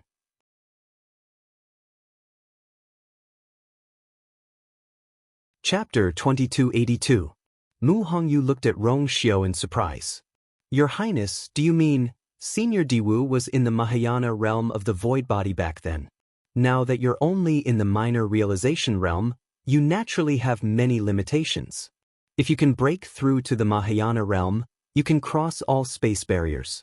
At that time, not only will you be able to see Senior Diwu, but it's also possible to take him away quietly." Rong Xiu explained calmly. Chu Luiyue widened her eyes slightly. "Rong Xiu, how do you know all this? Mahayana realm, minor realization realm." She had never heard of it before. But looking at him, he seemed to know a lot about it. Rong Xiu smiled. "When I sent Senior Diwu's aura back, he told me all this." Chu Luiyue blinked. "Really? But I was in the Red Moon Desert for so long, and he never mentioned it?" Rong Xiu raised his eyebrows. "Are you sure you had time to listen to him?" Chu Luiyue's lips twitched. "No, at that time, she spent all her time and energy on those Xian formations and prescriptions. She worked so hard, but she still received criticism and disdain from Big Bao several times. Lan Xiao and Diwu Zhangze couldn't even get a word in at that time, so how could they say all this? At first, the two of them tried to speak up for Chu Luiyue and let her relax a little, but Big Bao rebuked them with a few cold words. So in the end, the two of them ran away, leaving only the words, "good luck," for her. Just thinking about it made her sad. Chu Luiyue rubbed between her eyebrows. "That's true." Mu Hongyu looked conflicted. "But even the minor realization realm took me a lot of effort to break through. The Mahayana realm is simply out of reach. I'm afraid I won't be able to break through in such a short time." Previously, with Di Wuzhang's guidance, she could still improve faster, but now, she was almost fumbling around on her own. Rong Xiu paused. Although the void physique is rare in the Divine Ruins world, I've heard that several Mahayana realm powerhouses have appeared in the illusory God Palace. If he could obtain the incantations they left behind, he should be able to rapidly increase his cultivation. Mu Hongyu was dumbfounded. But where can we find such a thing? Chu Lue suddenly said, I know where it is. Treasure Pavilion. Ming Shu raised his head in surprise. You want the Mahayana cultivation method? Chu Lue nodded. Does the Treasure Pavilion have this item? Ming Shu immediately smiled. Of course we do. It's just that it's been a long time since a cultivator with the void physique appeared in the Illusion God Palace.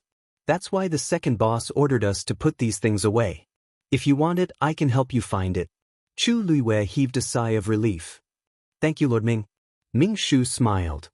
There's no need to thank me. However, Miss Shangguan, you don't seem to have the void physique. Did you ask for this lady? As he spoke, his eyes fell on Mu Hongyu, who was standing beside Chu Lue. Chu Lue didn't deny it and nodded with a smile. Yes. Ming Shu said, Hee, please wait here for a while. I'll go up and get it for you. With that, he turned and went up to the second floor. On the huge first floor of the Treasure Pavilion, only Chu Lue and Mu Hongyu were left. Mu Hongyu's eyes widened, and she curiously scanned her surroundings. She was shocked. Lu Yu, there's a lot of good stuff here. She only took a cursory glance and saw many treasures that were rarely seen in the outside world. Chu Lue smiled. This is the largest store in the Illusion God Palace. There are countless collections, so it's naturally unusual. Mu Hongyu nodded in understanding, but her eyes were still filled with shock. However, this store is really interesting. It has the same name as Yao Chen's store. What a coincidence! I was also quite surprised when I first came here. However, most of the names of these stores are very similar, so it's not strange to have the same name. That's true. Mu Hongyu rubbed her chin. Yao Chen's store is worlds apart from this one. By the way, Lu Yu, I saw that Lord Ming's attitude towards you was really good. Didn't they say that even the divine envoys were afraid of the Treasure Pavilion? His status shouldn't be low, right? Yet he was so polite to Lu Yu. It wasn't just polite, it was extremely eager. Those who didn't know would think that you were his master. Chu Lue smiled and knocked her forehead. Don't talk nonsense. It's not good for Lord Ming to hear. It's only because they chose me to help copy the Xian formation, so we're closer. Mu Hongyu stuck out her tongue. Then they have good taste, choosing you immediately. However, I wonder who the backer of this Treasure Pavilion is? In the Illusion God Palace, who has a more honorable identity than the divine envoys? A light suddenly flashed in Chu Liuyue's mind. To be able to make the divine envoys so afraid, wasn't it only the rumored emperor? Feng Ming Mountain. Dumpling stood at the top of the mountain. Her grape-like eyes were tightly shut, and her thick and long eyelashes were trembling slightly. A breeze blew over, rolling up the corners of her skirt. The golden bell on her head jingled. Under her feet, boundless and surging power was continuously pouring into her body. The aura around her was also rising. The totem between her eyebrows was faintly discernible. In front of her, the two-tian baby was also quietly growing. Unknowingly, another tender leaf had grown out, swaying with the wind. After an unknown period of time, Dumpling finally opened her eyes and let out a long breath. Her eyes were extremely bright, and in that instant, it was as if there were flames burning in them. After a while, they finally calmed down. Then she stretched out her small hand, tidied up her skirt, and muttered softly. It's all messed up. Just at this moment, a rustling sound suddenly came from afar. She inadvertently raised her eyes to take a look and was instantly shocked. A blurry figure quickly flashed past her eyes. That was...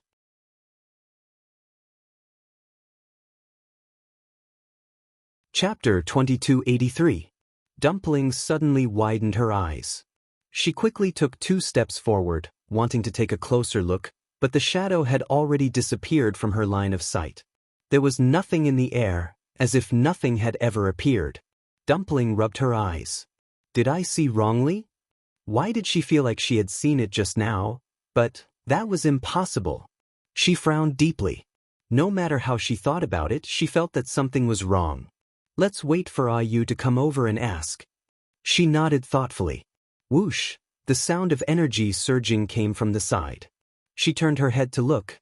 The 2-Tian baby that she had buried earlier was gently shaking a few tender leaves. Although it was very small, it could still easily mobilize the surrounding heaven and earth energy. Perhaps it was because of this thing, she felt that the desolate and lonely aura of Fengming Mountain had lessened a lot. She walked over and gently touched it with her small hand. You have to grow up quickly. This place is so bare and looks so ugly. The 2-Tian baby shook gently. The clouds moved with the wind. Treasure Pavilion. After about 15 minutes, Mingshu came down from the second floor, holding an ebony box in his hands. He came in front of the two of them and presented the ebony box with both hands. He smiled and said, Miss Shangguan, Miss Mu, I'm sorry. This thing has been here for many years.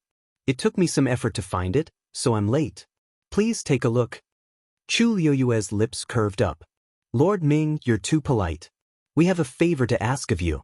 We should be the ones thanking you. As she spoke, she raised her chin at Hongyu. Hongyu, I don't know much about this thing. You should take a look.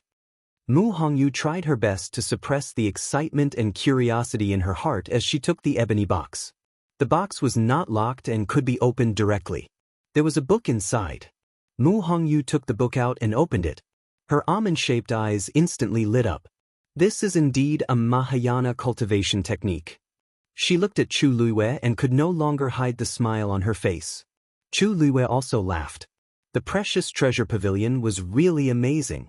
They actually had. She looked at Zheng and asked, Lord Ming, may I know the price of this book?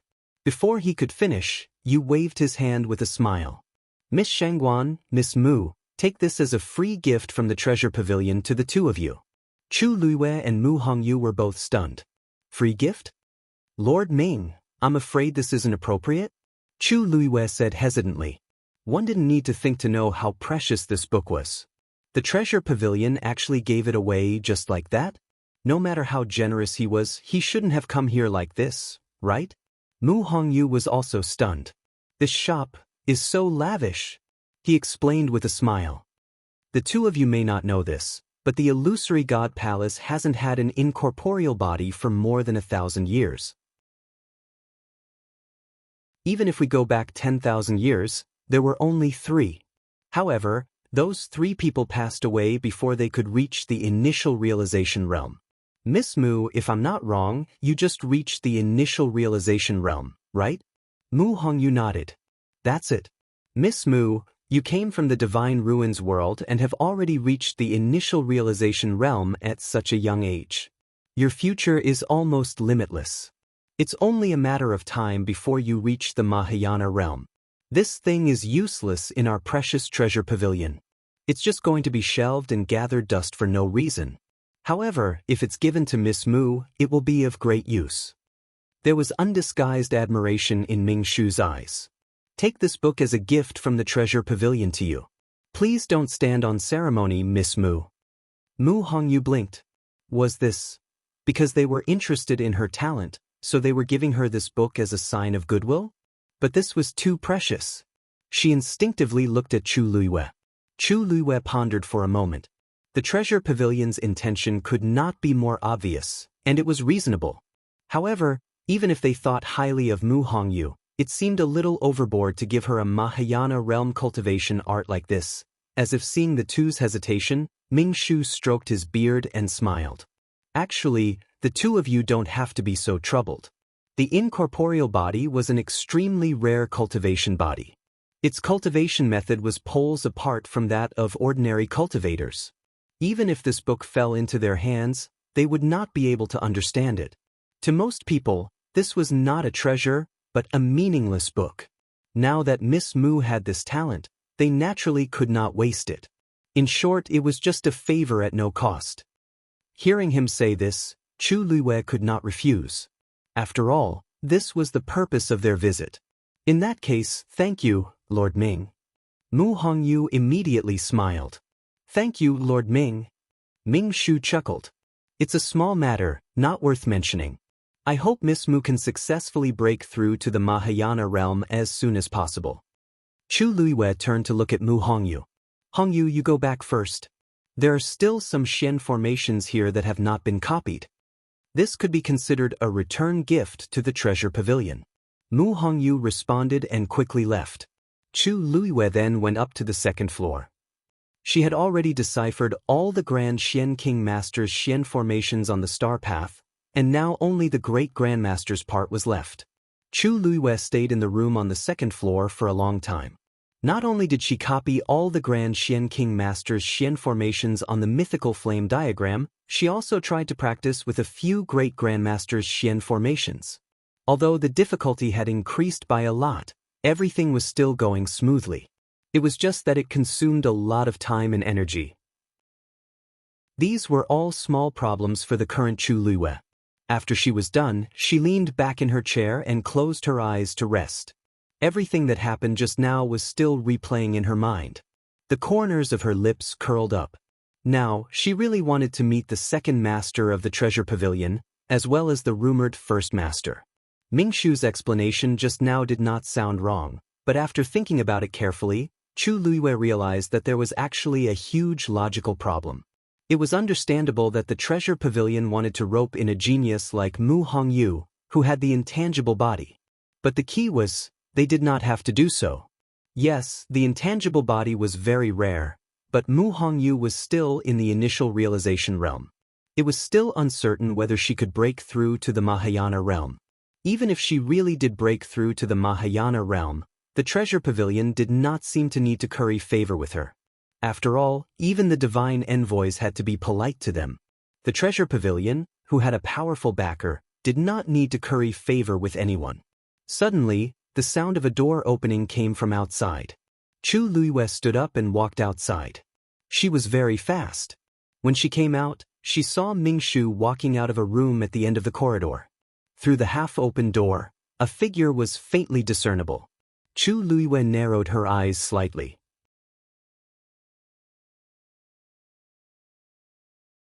Chapter 2284. Why does this figure look so familiar? Ming Shu looked up and saw that Chu Luiwei had unknowingly walked out of the room. At this point, she was half leaning against the door frame with her arms crossed as she lazily looked over. His heart skipped a beat and he quickly turned to close the door. He then looked at Chu Luiwei again and laughed. Miss Shangguan, why did you come out so early? As he asked, Zhao was secretly shocked. Madame's strength seemed to have improved again. When she came out just now, he didn't notice at all. If he had known that he would bump into her when he came out, he would have been more careful. Chu Luiwei smiled faintly and asked, Nothing. It's just that I'm almost done copying the Xian formation this time and was about to go back. But I didn't see Madame Zhao, so I came out to take a look. Her gaze fell on the closed door behind Zhao. The person inside is second master? Ming Shu couldn't deny it. Miss Shangguan is indeed intelligent. At this time, there weren't many people who could go up to the second floor. Zhao looked rather respectful when he came out. That person's identity was naturally clear. Chu Luiwei stepped forward and said, Since it's such a coincidence today then, Second Master, do you have time to meet me? Her voice rose slightly. Although she was looking at Zhao, she was obviously talking to the person inside. When Yen Gu heard this from inside the room, his heart thumped wildly. He anxiously looked around for a suitable place to hide. Should he just run away? How did she see him? Logically speaking, she shouldn't be able to see anything with just one glance. But Madame had always been sharp-eyed and was very familiar with him. If she really saw something, Yen Gu secretly regretted it. Why did she call Zhao over at this time? It wouldn't be too late to talk about many things after Madame left. Just as he was panicking, Ming Shu's voice came from outside. Miss Shangguan, our second master's health. Second master hasn't recovered yet? Yes, second master is not very well now. He probably can't see you. Chu Luiwei smiled. Isn't this a coincidence? I've just broken through to become a senior doctor some time ago, so I'm just in time to take the second master's pulse. Zhenbao Pavilion has helped me so much, I've always felt very apologetic. If he could do something for the second master, it would be great. Mingshu paused and spoke hesitantly. Miss Shangguan, we appreciate your kindness, but second master has an old illness. I've already asked the medical sage to come over and take a look at him. There's no big problem, he just needs to rest well. You've just finished copying those profound formations, and I reckon that it's time for you to rest. How can I trouble you? Chu Luiwei raised his eyebrows slightly and looked at Mingshu quietly. That pair of clear starry eyes carried a hint of scrutiny. Previously, she was only curious about this second master, but now, it had turned into suspicion. She just wanted to see him. Why was it so difficult? Judging from Zhenbao Pavilion's attitude, this second master definitely didn't hate her. Otherwise, he wouldn't help her like this. But he just didn't want to see her. The reason he gave really couldn't convince her. Moreover, that back view just now was indeed very familiar to her. Being stared at by her indifferent expression, Mingshu only felt his whole body tense up, and cold sweat kept breaking out on his back. After a long time, Chu Luiwei smiled and said, since it's still inconvenient for second master, then forget it. Mingshu heaved a long sigh of relief in his heart. Thank you for your understanding, Miss Shangguan. If there's a chance in the future, second master will definitely treat you well. Chu Luiwei looked up slightly and said to the closed door, second master, just take care of yourself. I won't disturb you today. After saying that, she turned and went downstairs. Mingshu hurriedly went to send her off. Chu Luiwei stopped in her tracks and looked back with a smile. Lord Mingshu, you don't have to send me off. If you have the time and energy, you'd better take care of second master. It's not good to keep resting like this, right? Mingshu smiled awkwardly and could only stop and watch her leave. Chu Luiwei walked out of the treasure pavilion and looked back. The doors and windows on the second floor were tightly shut, and there was no movement at all. She curled the corners of her lips thoughtfully. Even if she didn't see him today, she would see him sooner or later. She wanted to see how long this second master was going to hide. Putting away her thoughts, she lifted her feet and walked in the direction of Fengming Mountain. The surroundings of the illusory god palace were always deserted, and it was the same today. Chu Luiwei came to the front of the barrier, took out the jade tablet that Yu Qian had given her, and placed it on the barrier. Wang. The barrier opened. She stepped in without hesitation. When she arrived at Fengming Mountain, Dumpling was sitting on the top of the mountain, holding her chin with one hand. Her cheeks were bulging, as if she was thinking about something. Dumpling. Chu Luiwei called out. Hearing the voice, Dumpling immediately looked up, and a big smile blossomed on her cute face. She quickly got up and ran over barefooted with her short legs. Ayu, you're here. As soon as Chu Luiwei landed, Dumpling had already pounced on her. Her two hands were tightly wrapped around her neck, and her small head kept rubbing against her shoulder as she took a deep breath. Ayu smells so good. She hadn't smelled this smell for a day and a night. Chu Luiwei didn't know whether to laugh or cry. Looking at her jubilant appearance, she felt her heart ache. Dumpling had always liked to be lively. Staying here alone would indeed be very uncomfortable for her. Ayu also missed Dumpling very much, so she came over today. As she spoke, Chu Luiwei kissed her chubby little face. Dumpling, how do you feel being here by yourself? The aura on your body seems to have strengthened? Chu Luiwei's face revealed a look of surprise. How long had it been, and there was already such an obvious change? Dumpling pursed her lips. It's just like that. Ayu is not here, so I'm not happy. She was bored, so she could only spend most of her time on cultivation and strive to open her meridians as soon as possible. Chu Luiwei sighed in her heart. Fengming Mountain is indeed extraordinary. Dumpling's cultivation on this day had almost exceeded the previous few days. More importantly, because Fengming Mountain was originally the territory of the Crimson Gold Sky Phoenix clan's ancestors, Dumpling's cultivation here was extremely efficient, and there wouldn't be any hidden dangers. This was much better than forcefully opening her meridians. If this continued, she should really be able to open her 7th meridian very quickly. Oh right, I think I saw. Tuanzi suddenly thought of something. She hesitantly bit her finger and put it close to her ear. It seems to be, boom. Before Dumpling could finish her words, a loud sound suddenly came from the palace of the illusory god. Chu Liuyue's heart tightened as she immediately looked up.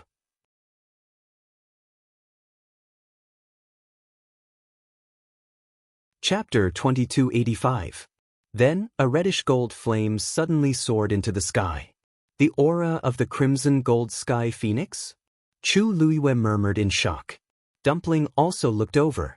After being stunned for a moment, her small face suddenly frowned. That's the Great Elder. Chu Liyue looked at her with some surprise. Elder Gong? Dumpling, are you sure? Of course. Dumpling gritted her teeth. I definitely won't be wrong about this kind of thing. It's him. And he's still trying to open his meridians. Chu Liyue's eyes flickered slightly. Dumpling had the purest bloodline and was already the young master. She knew the aura of all the Crimson Gold Sky Phoenix clansmen like the back of her hand. Of course, she wouldn't be wrong. And now, Yi Zhao was trapped in the Thunder Sea, and the rest of the clansmen were forcibly sealed in the Phoenix God Mountain by him. Only Yi Gong wasn't there. Other than him, there wouldn't be any other answer. So he's in the illusory god palace. Chu Liyue had long suspected that there was something wrong with Yi Gong's disappearance. Now, it seemed that he was almost certain that he had betrayed the Crimson Gold Sky Phoenix clan. Otherwise, how could he have the capital to stay in the illusory god palace to open his meridians at this time? A powerful summoning force came. A reddish-gold light flashed in front of Dumpling. It was the ancestor's golden feather that was summoned by this force and was about to go there. Swoosh! Dumpling quickly flew out and grabbed the ancestor's golden feather back. Don't go! He wanted to open the 7th meridian? She wouldn't let him. The corner of Chu Liyue's eyes twitched. He never thought that Dumpling would have such a move. The ancestor's golden feather struggled in Dumpling's hand for a moment, then obediently stayed there. The purest bloodline's summoning force was naturally stronger for the ancestor's golden feather. Tuanzi glared at her fiercely with a pair of big grape-like eyes. I want to see how he's going to open his meridians this time. At this moment, Yi Gong, who was at a certain area of the illusory god palace, had finally noticed that something was off, and he suddenly opened his eyes. Something was wrong. Why hasn't Ancestor Jinyu appeared yet? Even though this was not the divine Phoenix Mountain, he was still a crimson gold heavenly phoenix and possessed a powerful bloodline. As long as he was preparing to open his meridians, no matter where he was, Ancestor Jinyu should have answered the summons. It seems that your talent is far inferior to hers.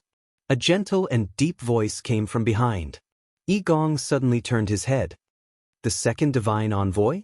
Yu Qian raised his chin. Oh right, there's something I haven't told you yet. Dumpling is already at Feng Ming Mountain. The reason why you couldn't summon Ancestor Goldfeather should be because of her. Yi Gong was startled. Soon after, an unwillingness surged into his heart. How much had he sacrificed to open his 7th meridian? He had waited so long for this day, but it was forcefully interrupted just like that? From the second divine envoy's words, he actually admired Dumpling. Second divine envoy, although she has the purest bloodline, she broke through all the way from the 9-colored heavenly pheasant and followed Shangguanyu for several years. Her thoughts dash. None of this is important. Yu Qian interrupted him impatiently. She has the purest bloodline. That's enough. Something seemed to be surging in Yi Gong's chest. He felt extremely stifled. Yu Qian glanced at him. However, you don't have to care too much about this. As long as you can open your 7th meridian, what I said before still counts. Yi Gong took a deep breath. I know. It wasn't that he had no way. Because in this world, there wasn't only one ancestor golden feather. There was another one, and it was in this illusory god palace. He closed his eyes again and devoured the surrounding energy of heaven and earth in an even crazier manner. The crimson gold flames burned even more fiercely and completely surrounded him. A moment later, A buzzing sound came from somewhere in the illusory god palace. Immediately after, a crimson gold stream of light tore through the air. It was the ancestor golden feather that was used to register in the divine register. Sensing this aura approaching, Yigong made up his mind. This time, he had to open his 7th meridian no matter what. Ancestor golden feather. Sensing the commotion here, Dumpling immediately realized what had happened. Ayu, this is their one.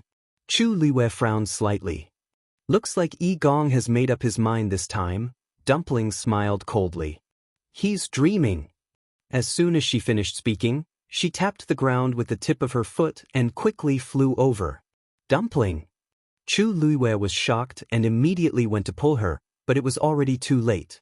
After Dumpling opened her 6th meridian, her strength had increased greatly. Now that she was anxious, she directly used her fastest speed. Chu Liwei followed without hesitation. Dumpling quickly arrived in front of the barrier that descended from the sky. This barrier separated Phoenix Cry Mountain from the illusory god palace. It would be extremely difficult to pass through. Yigong heard the commotion and looked over. He sneered with a mocking gaze. Although the two were far away, they could still sense each other's gaze and expression. Dumpling gritted her teeth. You traitor! You betrayed Grandpa Patriarch, didn't you? Yigong snorted coldly. He was the one who was stubborn and wanted to lead the entire clan to death. I was just making the right choice for him. Dumpling spat. But who do you think you are? Yigong's expression changed. No one would be in a good mood after being insulted in public like this. But soon, his expression returned to normal. TSK. The purest bloodline. Young master? How awe-inspiring. Unfortunately, you're still trapped and can't break free. Who can you care about? As he spoke, the ancestor golden feather had already flown to his glabella. 6 reddish gold lines quickly appeared. As long as he drew the 7th line, he would successfully open his 7th meridian. Dumpling clenched her fists, and reddish gold flames instantly burned in her eyes. Almost at the same time, several lines appeared on her glabella. You dare to snatch it from me? As soon as he finished speaking, a terrifying aura suddenly erupted from Dumpling's body. The ancestor golden feather that was about to land on Yigong's glabella suddenly trembled. Then it turned around and flew towards Tuanzi. What? Yigong's expression changed and instantly turned pale. The purest bloodline could naturally snatch the ancestor golden feather.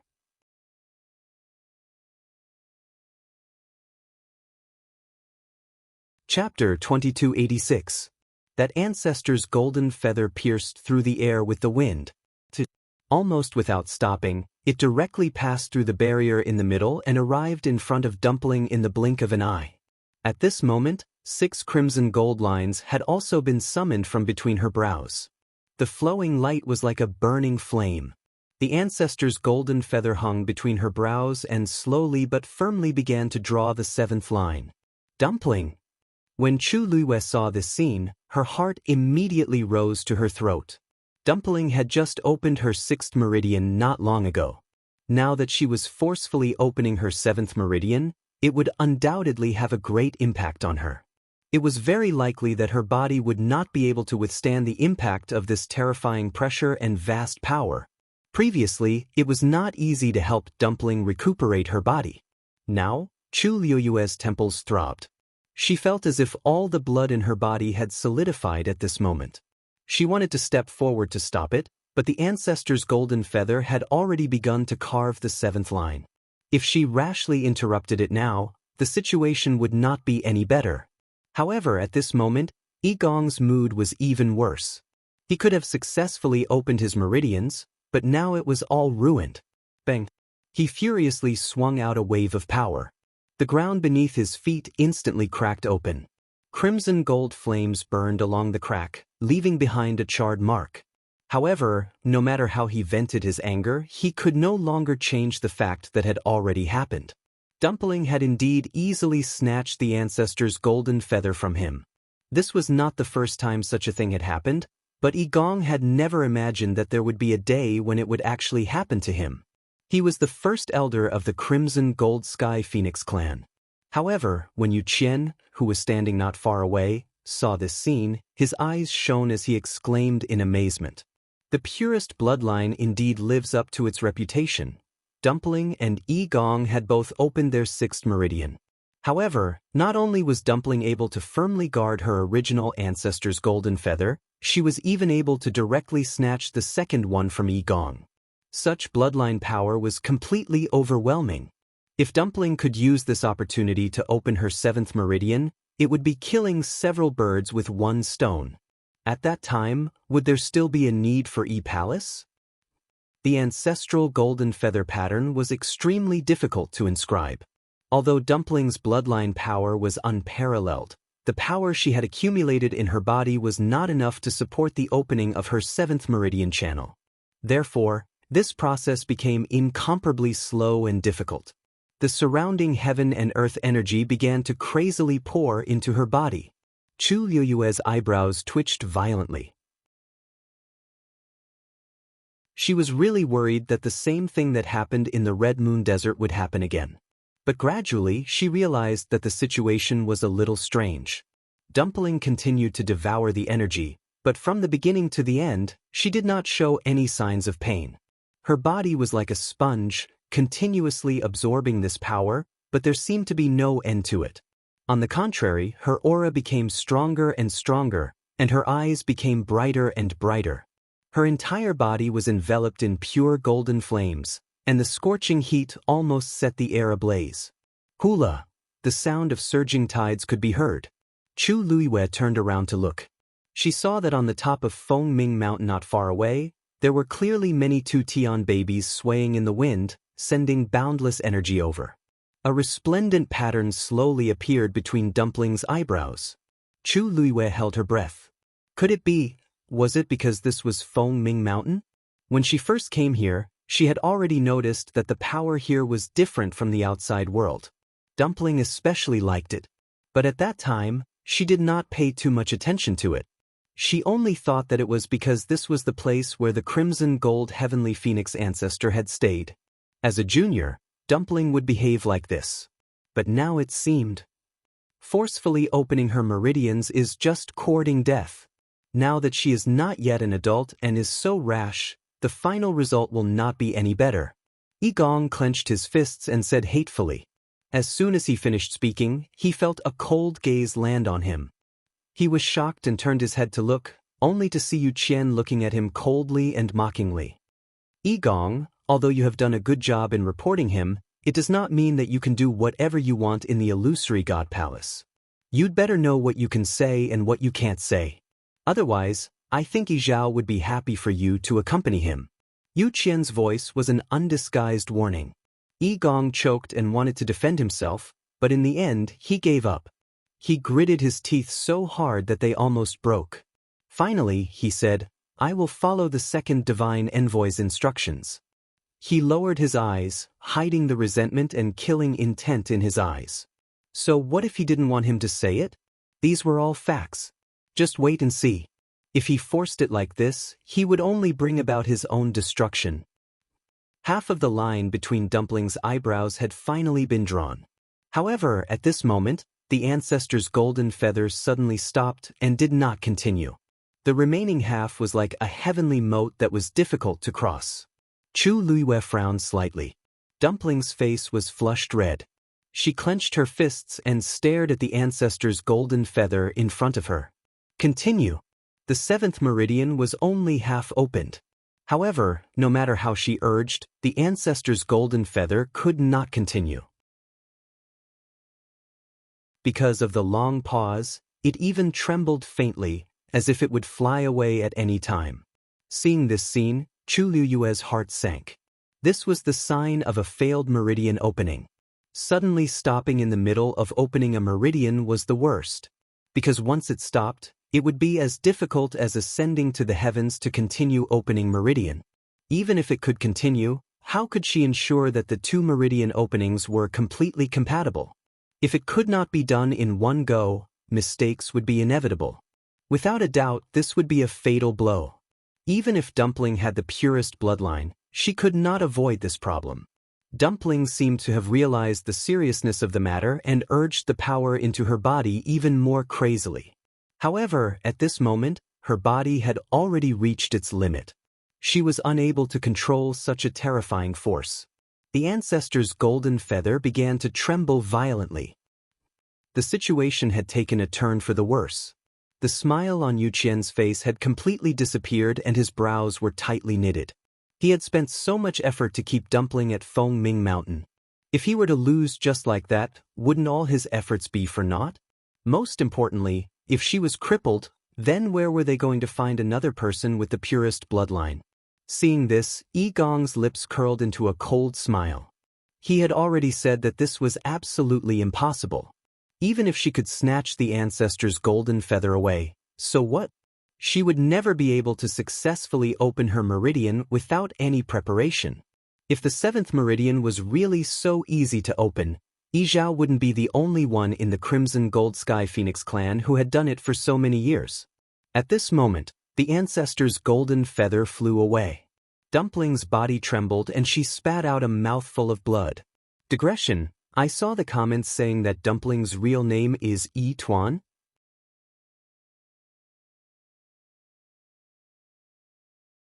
Chapter 2287. Dumpling. Chu Liuyue's heart sank. Just as she was about to move, a black figure was faster than her. She paused. Zichen. Zichen pulled Dumpling into his arms. Then, almost without hesitation, he cut open Dumpling's palm. A dark red line of blood flew out. A drop of warm blood landed on his handsome and cold face. His expression did not change. He quickly wiped away the blood with his thumb and put it between his lips to suck on it. Then he cut open his own palm and overlapped it with Dumpling's palm, holding it tightly. The majestic aura that almost overflowed from Dumpling's body flowed out along the blood and into Zichen's body. The blazing energy was like flowing fire, spreading through his muscles, bones, and blood vessels, burning every inch of his body. The bone-piercing, scalding pain surged from all parts of his body. He frowned slightly, but did not make the slightest sound of pain. The crazy energy was absorbed by Zichen, and Dumpling's body gradually recovered. She opened her eyes in a daze and saw a familiar face. She was stunned. Zichen? Continue to open your meridians. Zichen's voice was as cold as ever, but at this moment, it inexplicably calmed Dumpling down. I'll help you. Chu Liyue, who was standing at the side, saw Zichen's actions and finally realized what he was planning to do. She immediately sucked in a breath of cold air. Zichen, was he crazy? If Dumpling wanted to open her meridians, she had to absorb enough heaven and earth energy to temper her body. However, she had just opened her 6th meridian. Now, she did not make any preparations. It was almost equivalent to using force. Of course, her body could not bear it. Even if the energy here was extremely beneficial to her cultivation, it was still very difficult. The reason why the ancestor's golden feather was cut off just now was because Dumpling could no longer accommodate any more heaven and earth energy. If it was full, it would overflow. Just relying on herself was definitely not enough. At this moment, Zichen stepped forward and channeled all the power that Dumpling could not bear into his body through the method of merging their bloodlines. This greatly reduced the pressure on Dumpling. At the same time, he could also reorganize this energy and slowly channel it back into Dumpling's body, repeatedly tempering her body. In this way, Dumpling would be able to utilize the power to its fullest extent without exceeding the limits of what it could withstand. The only drawback was that this process would be extremely difficult for Zichen. The Yu Qian had said before that even the Crimson Gold Celestial Phoenix clansmen might not be able to withstand the power here, let alone Zichen. However, at this time, there was no one more suitable than Zichen. Because no matter what, half of the great Phoenix Dragon's bloodline power still flowed in his body. And this was also the foundation of how he could help Dumpling. If it were any other divine beast, they would have already exploded and died. So, it had to be Zichen. Dumpling also immediately understood this point and suddenly widened her eyes. But Zichen held her hand tightly. Compared to his broad and well-defined palm, Dumpling's fleshy little hand was especially small. When their palms touched, there was a faint smell of blood. Dumpling gritted her teeth and nodded seriously. Okay. Since they had already reached this step, they had to succeed no matter what. She closed her eyes and held her breath. The ancestor, Goldfeather, who had just flown away, had already reached the edge of the barrier. Sensing the movement on Dumpling's side, it swayed a few times and finally flew back again. More and more power poured into Dumpling's body. After tempering her body, it poured into Xianxia's body again. After being refined by him again, it finally returned to Dumpling's side. This cycle repeated over and over again. Because of the intense pain, Xianxia's body was trembling slightly. However, from the beginning to the end, he never stopped, allowing the boiling and majestic power to wrap around his body. Finally, the ancestor's golden feather arrived in front of Dumpling's glabella again. How is this possible? Everything that happened in front of him shocked Yi Gong. The corners of his eyes and the tips of his brows still had a cold and mocking smile. However, before his smile could fully spread, the situation suddenly reversed. His expression was particularly ugly. Yu Qian was also completely shocked. He originally thought that Dumpling might really not be able to make it this time, but who knew? Yi Gong took a deep breath. No problem, no problem. Even if Dumpling recalled the ancestor's golden feather again, it was impossible for her to follow the previous traces and continue to open meridians perfectly. Such a problem during meridian opening would undoubtedly affect her future cultivation. Even if she had the purest bloodline, she would definitely stop at the 7th meridian. Thinking of this, Yi Gong's mood finally improved. However, the next scene completely shocked him. Because that ancestor's golden feather had actually opened Dumpling's meridians from the beginning. An incomparably resplendent reddish-gold pattern slowly and firmly appeared between Dumpling's glabella, easily covering half of the previous pattern. At the same time, somewhere in the illusory god palace, a shadow flew over quickly and pounced into the thick layer of fallen leaves in the cold and silent courtyard. After a moment, a low and indifferent voice came out from within. I told you long ago, now is not the time to go to Phoenix Cry Mountain. Under the piled-up fallen leaves, something surged for a moment, then quickly calmed down. A gentle breeze blew, and a few fallen leaves flew down. It was as if nothing had happened. In the depths of the lightning pool, Yi Zhao, who had been trapped for a long time, suddenly opened his eyes and looked up at a certain place. This aura. Dumpling had opened the 7th meridian? Countless emotions surged in his eyes. He lowered his head and looked at the black chains around his body, a trace of determination flashing across his eyes. Boom! A cluster of reddish-gold flames suddenly burned. Digression. The afternoon sun is so good, I want to lie down and rest. After it's over, I can enjoy an entire afternoon of sunshine.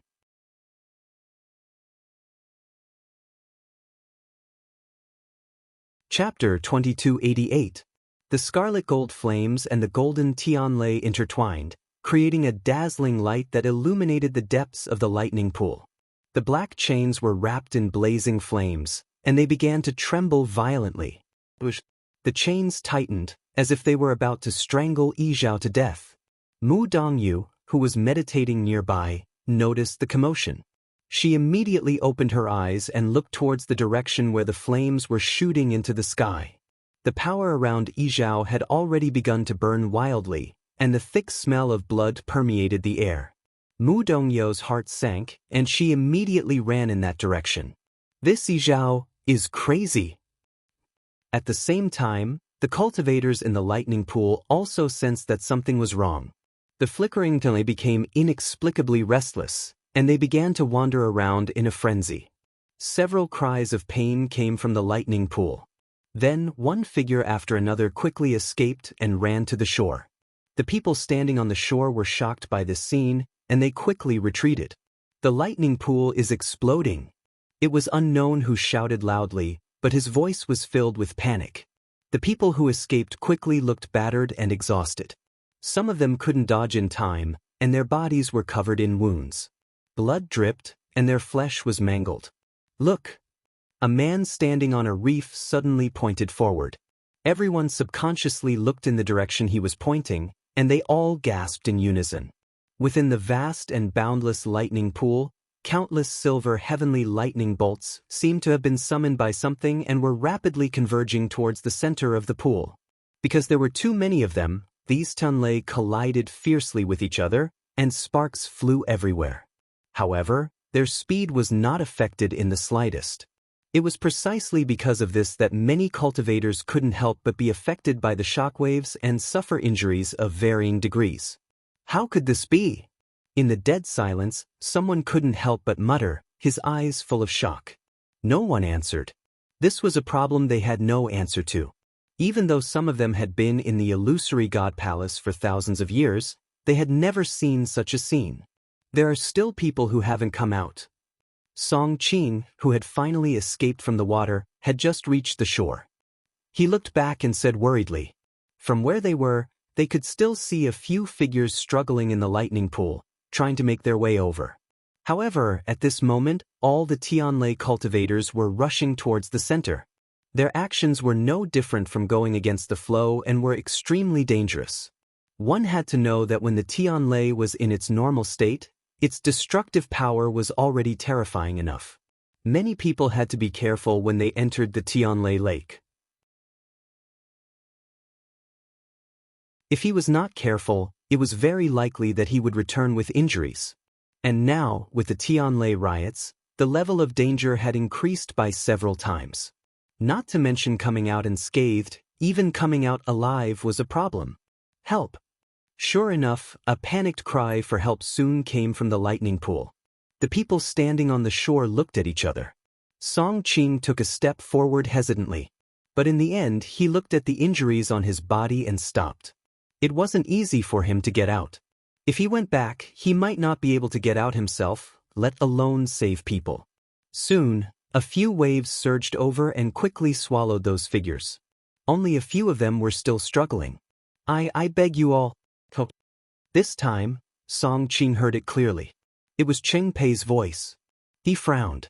Ever since Cheng Pei found out that the Tianlei Lake could refine the divine body, it was as if he was addicted and came here frequently. Gradually, he was no longer satisfied with staying at the edge of the Tianlei Lake. He started to try to go in bit by bit. Even if doing so caused him to be in a sorry state and covered in injuries, compared to the power he gained, it was not worth mentioning. Song Qing had previously advised him not to do so. Although refining the divine body in the Tianlei Lake could increase one's strength quickly, the effect was limited and there were also disadvantages. Using this method once or twice was no problem, but it was too much to do it too often. If one wanted to become stronger, it was best to cultivate diligently. But why would Cheng Pei listen to him?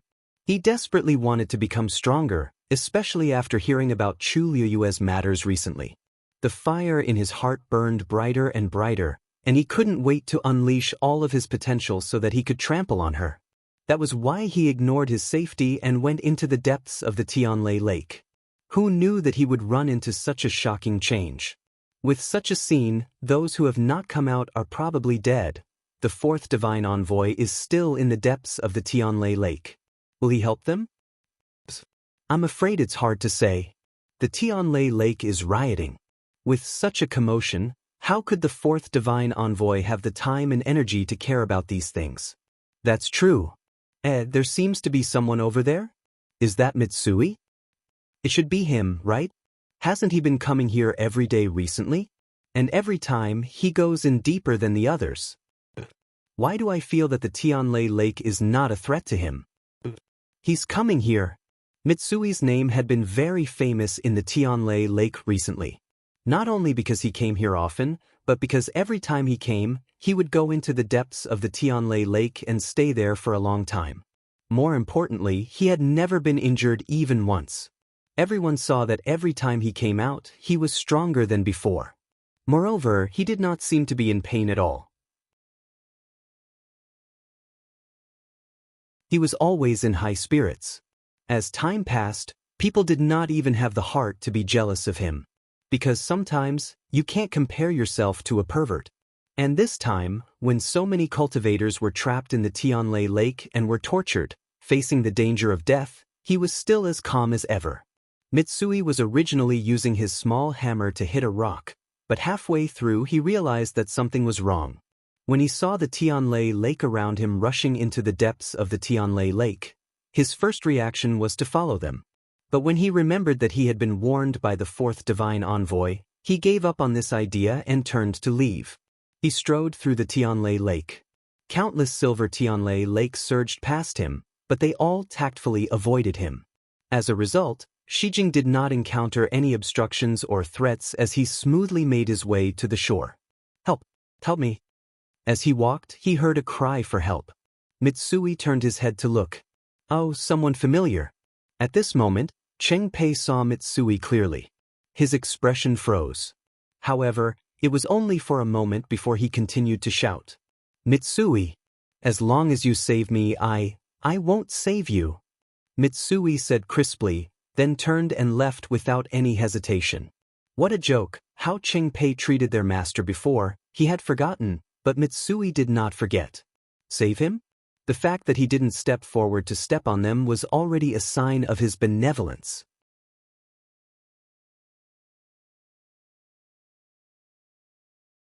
Chapter 2289. Cheng-Pei felt as though he had fallen into an ice cave. Actually, if it wasn't for the fact that he had no other choice, he wouldn't have put aside his pride to ask Shijing for help. Wasn't there no other way? He had only been trapped here for a short while, but his body was already riddled with wounds from the terrifying Tianlai. There wasn't a single spot on his body that wasn't damaged. If this continued, it wouldn't be long before he would really be buried here. It wasn't that he didn't try to leave by himself, but he realized that it was impossible. With his current strength, it was as difficult as ascending to the heavens to go against the surging tide. However, Shijing was different. He didn't know why. Perhaps it was because of his special physique or some other reason, but in short, he was clearly much more relaxed than the others in this lightning pool. Ignoring the previous events, just now, everyone was in a sorry state because of this sudden change, but Shijing was still walking as though it was flat ground. Other than him, Cheng-Pei didn't know who else he could ask for help. He clenched his teeth and shouted, "Shijing! In any case, we came to this illusory god palace together. Are you really not willing to help at all?" Shijing snorted coldly. "I came here on my own. Who came with you? Besides, aren't you very stubborn? Then go on your own. I heard that when you wanted to cross that sea, you asked my master to help you. After my master rejected you, you still hold a grudge in your heart and remember it until now? Cheng-Pei, I say you're already so old. How can you be so shameless?" Cheng-Pei was speechless from the rebuke. His face was pale. After Shijing finished speaking, he continued walking toward the shore. "People like you deserve to be taught a lesson. You dash." Just as Cheng-Pei was about to say something, several bolts of heavenly lightning converged to form a tidal wave, surging towards this side at lightning speed.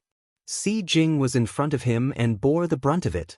However, just as Cheng-Pei thought that Shijing was going to be swallowed, he saw Shijing raise the hammer in his hand and swing it casually.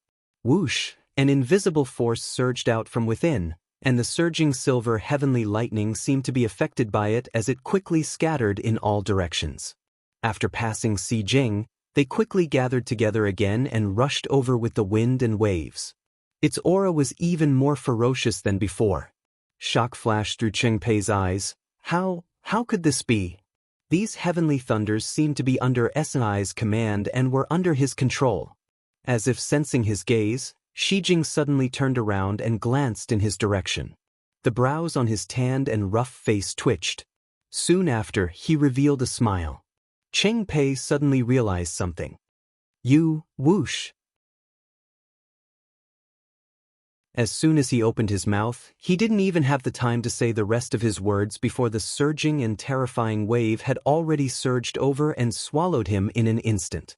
Then, his figure was quickly annihilated by the countless dazzling heavenly thunders. Mitsui weighed the hammer in his hand. It was still useful. Fortunately, he didn't make much of a move just now.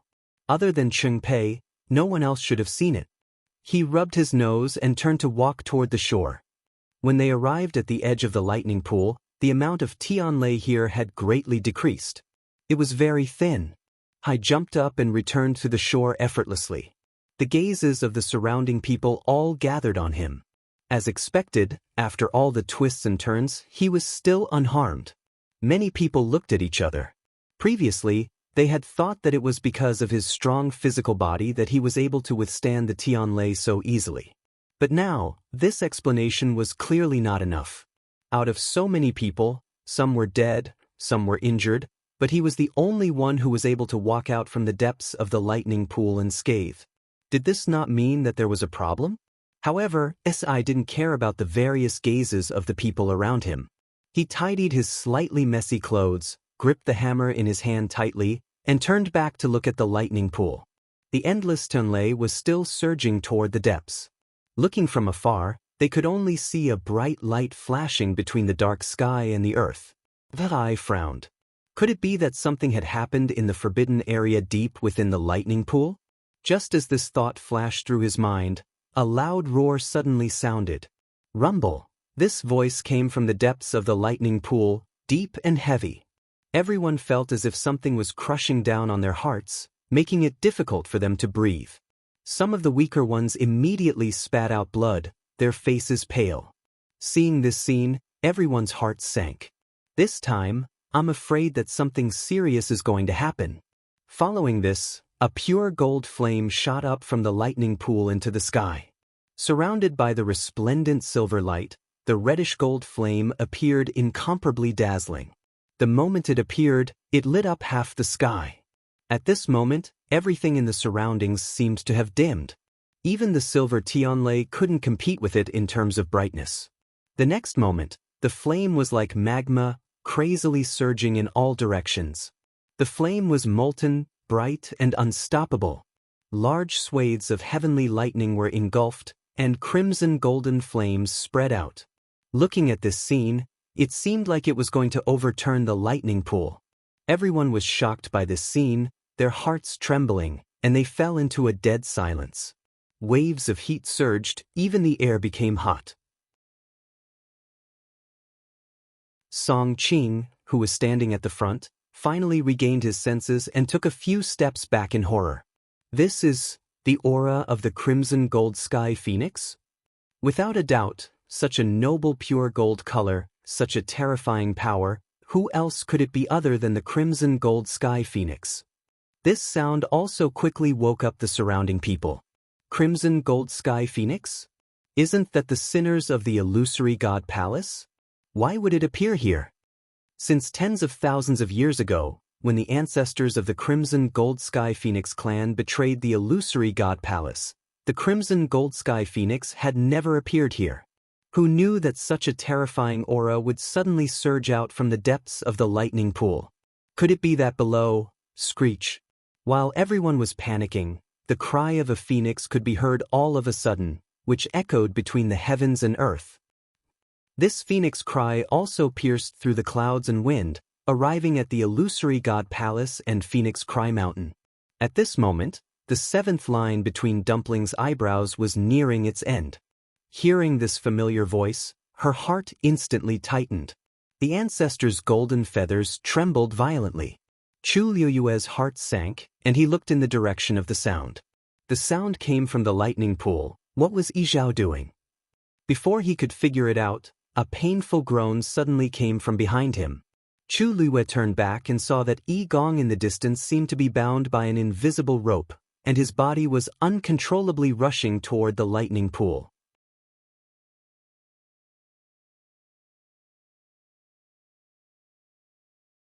Chapter 2290. His body was engulfed in golden flames and was burning fiercely. His entire body was like a ball of fire as he quickly rushed in that direction. Chu Liyue's eyes narrowed slightly, but a trace of doubt welled up in his heart. Yi Gong was the great elder of the Crimson Gold Sky Phoenix clan. The power of his bloodline was extremely strong. Logically speaking, he shouldn't be in such pain from being burned by his own flames. But at this moment, he seemed to have completely lost control of the power in his body. Could it be because of Yi Zhao? Almost at the same time, on the other side, the 7th line on Dumpling's forehead was finally completed. Boom! A majestic and terrifying aura suddenly erupted from her body. She abruptly opened her eyes, and her pupils were completely filled with a scarlet gold stream of fire.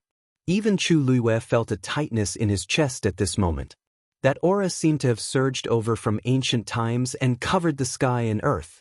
Zichen was standing closest to them and was immediately hit by this terrifying power. His chest trembled, and blood flowed from the corner of his mouth. Dumpling immediately retracted her aura. She grabbed Zichen's hand tightly and poured the power in her body into his. The pure and powerful energy warmed his muscles, bones, and blood. Zichen licked the blood from the corner of his mouth with the tip of his tongue and shook his head. "I'm fine." He looked steadily at Dumpling. Saving Yi Zhao was more important. There was no need for words. With just a look, they could quickly understand each other's meaning. Dumpling's small face was filled with a rare solemnity. She nodded slightly, and then with a tap of her foot, she chased after Yi Gong. Chu Luiyue immediately called Zichen back. In order to help Dumpling open her meridians, he had suffered an extremely shocking power impact. He would probably need to rest for a period of time to recover. As for what happened next, swoosh! The sound of something breaking through the air swept over their heads. It was Yu Qian who couldn't hold back and followed after them. Chu Luiyue moved and followed closely behind. The huge commotion caused by the explosion of the thunder pool caused the entire illusory god palace to become restless. Countless cultivators were alarmed and rushed over. At this moment, the people standing on the shore of the lightning pool were hesitating whether or not they should flee. Seeing the scarlet gold flames surging towards them, those who were standing nearby were also greatly affected. Some people couldn't take it anymore and started to retreat. Shijing looked into the distance and gradually tightened his grip on the hammer in his hand. It was as if something was surging in his chest, ready to burst out at any moment. At this time, Mu Dongyu had already arrived at the forbidden area. However, it was already too late. There was a hole at the top of the ball of light formed by the interweaving golden lightning. The raging golden flames were rushing out from this hole. Yi Zhao, who was trapped within, was now completely surrounded by flames. The terrifyingly high temperature made it impossible for Mu Dongyu to approach. "Zhao, you're crazy!" Mu Dongyu's voice was stern. Yi Zhao had chosen to immolate himself. Only in this way could the flames break through the shackles of the golden tele. Every strand of power in his body, every inch of his muscles, bones, and flesh, would turn into flames that would devour the heavens and earth. Yi Zhao lowered his head, as if he didn't hear his voice, or perhaps he did and didn't care. He allowed the flames around him to burn crazily, as if they wanted to burn everything to nothing. Mu Dongyu was burning with anxiety. He wanted to stop Yi Zhao, but it was clearly impossible for him to do so with his own strength. However, Yi Zhao couldn't die. At the very least, he had to live. Mu Dongyu raised his hand and waved, wanting to gather the surrounding Tianlei again and isolate Yi Zhao's flames. But soon, he found that he had lost control of the Tianlei. How can this be? Mu Dongyu was shocked.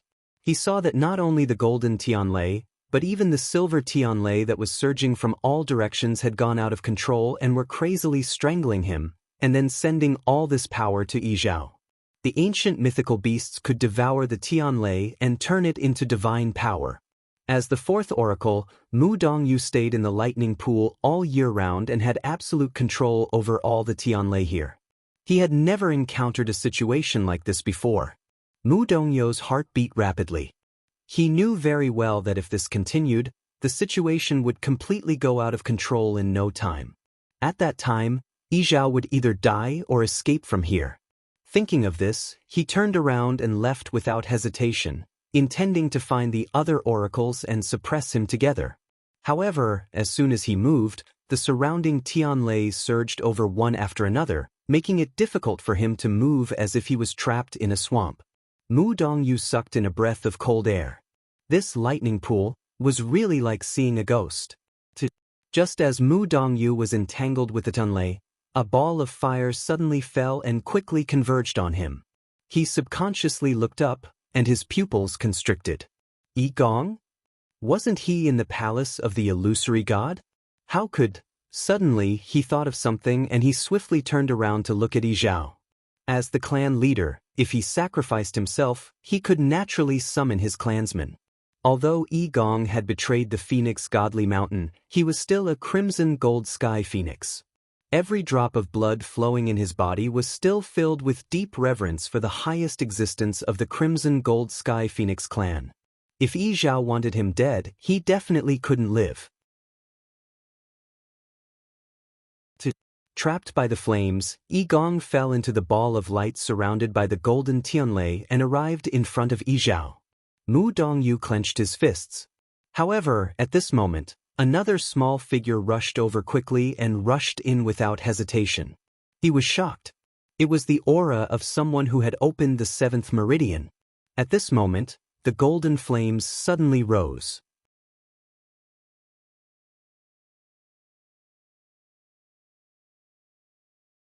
Chapter 2291.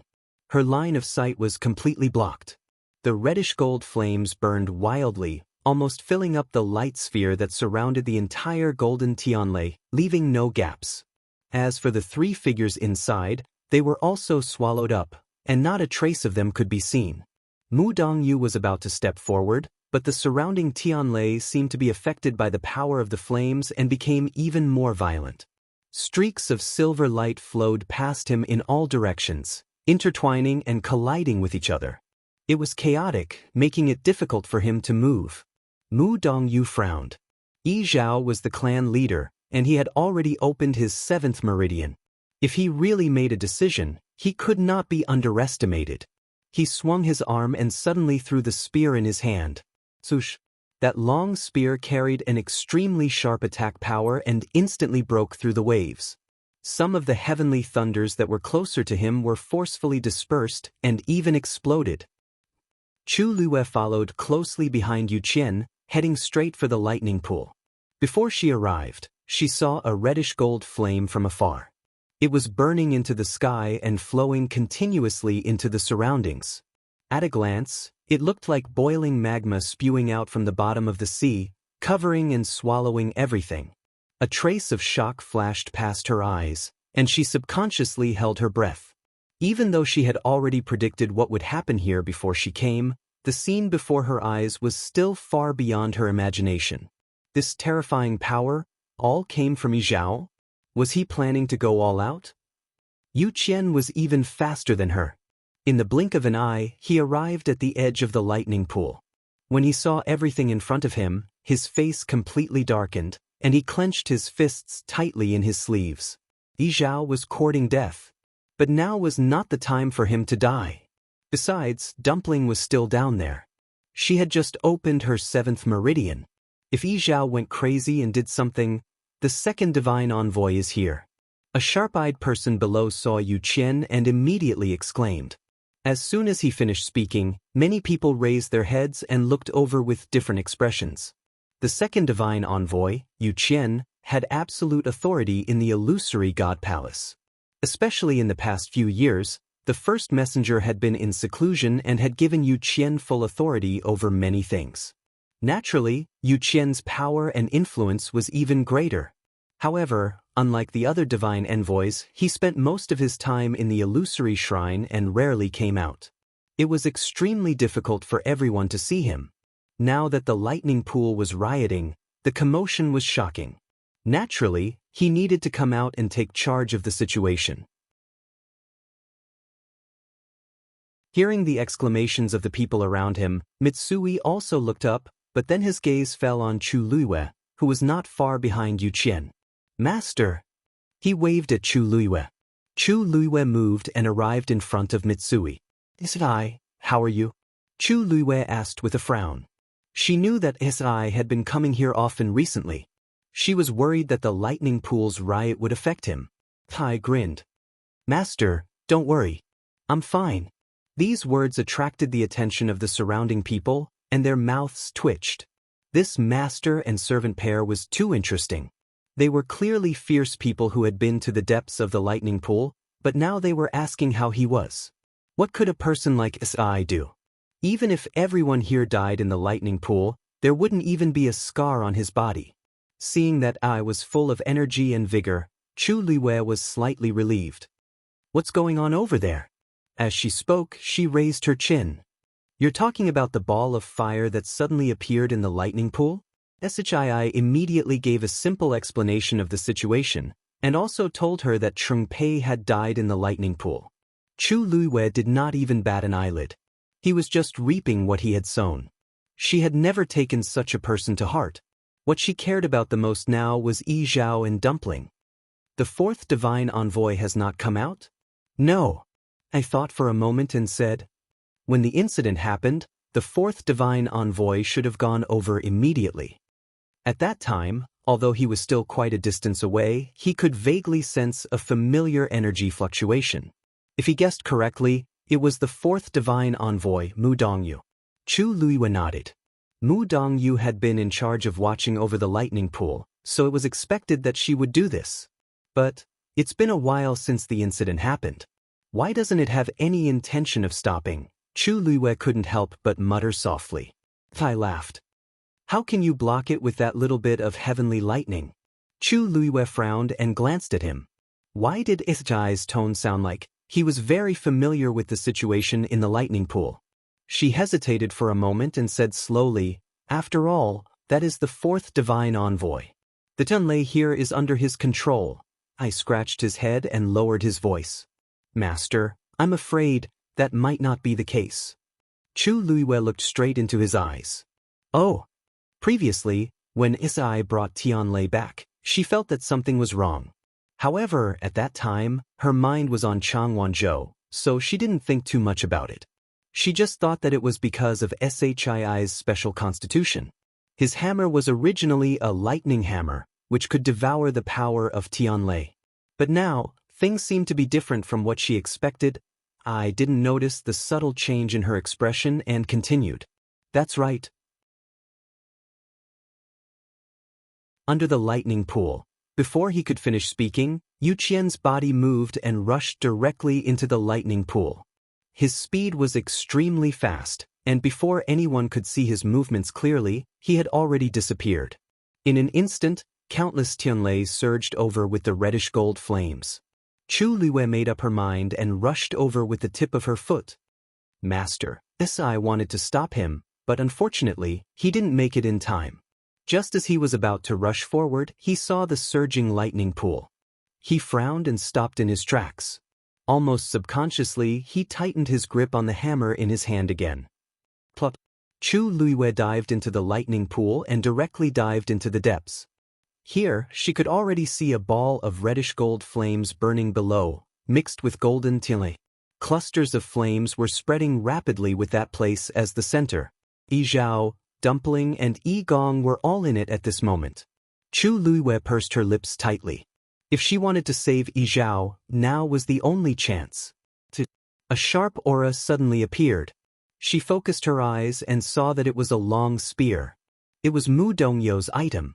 Chu Liwei turned around and easily dodged it. Then, the long spear finally rushed out of the lightning pool. Buzz. The buzzing sound spread far and wide. Chu Liwei narrowed her eyes slightly. This was the fourth oracle warning the other oracles. With a twist of her waist, she nimbly and swiftly rushed towards the ball of flame. At this moment, in the cage formed by the golden tianlei, Yi Gong was looking at Yi Zhao in front of him in horror. Yi Zhao looked at him coldly. Yi Gong, do you admit to the crime of betraying the clan?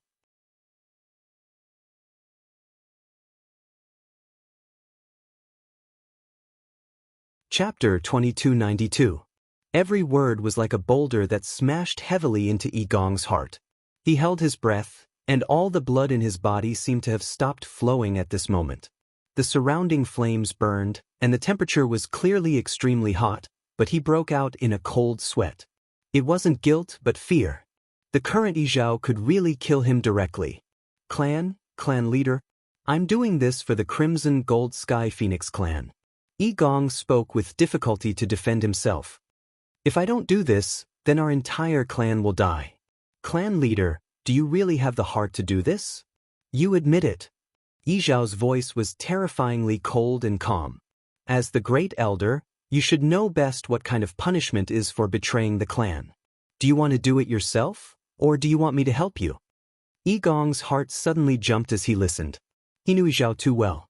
Once he decided on something, he would never change it. Now, Yi Zhao had already made up his mind to kill him, then, no matter how he begged for mercy, it was useless.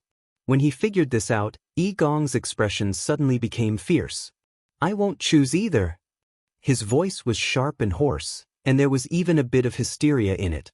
Zhao, I've already advised you to choose to submit to the illusory God Palace. But how did you choose? It's your stubbornness that caused the entire clan to fall into this situation. Since you're not my master, how can you say that I'll submit? Anyway, you're the master of the illusory God Palace, so what's the difference? Our ancestor made the wrong choice back then, and since then, our Crimson Gold Sky Phoenix clan has become a sinful clan of the illusory God Palace. Now that you have the chance to change everything, why don't you agree? Yi Gong really couldn't figure it out. He clenched his fists, and because of his agitation, his face was abnormally red, and his eyes were filled with madness. Yi Zhao's expression didn't change, and he only said word by word, what our ancestor chose is the choice of our clan for 10,000 years. Whether we live or die, it will never be changed. Yi Gong, you colluded with foreign enemies and betrayed your own clansmen. You deserve death.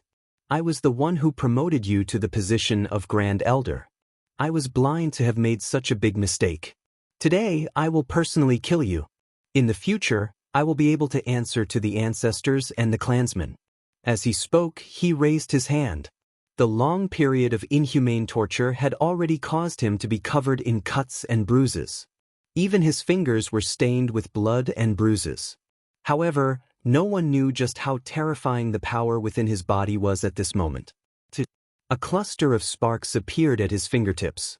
Yi Gong's pupils constricted as a deep sense of fear surged into his heart. Without even thinking, he turned around and ran.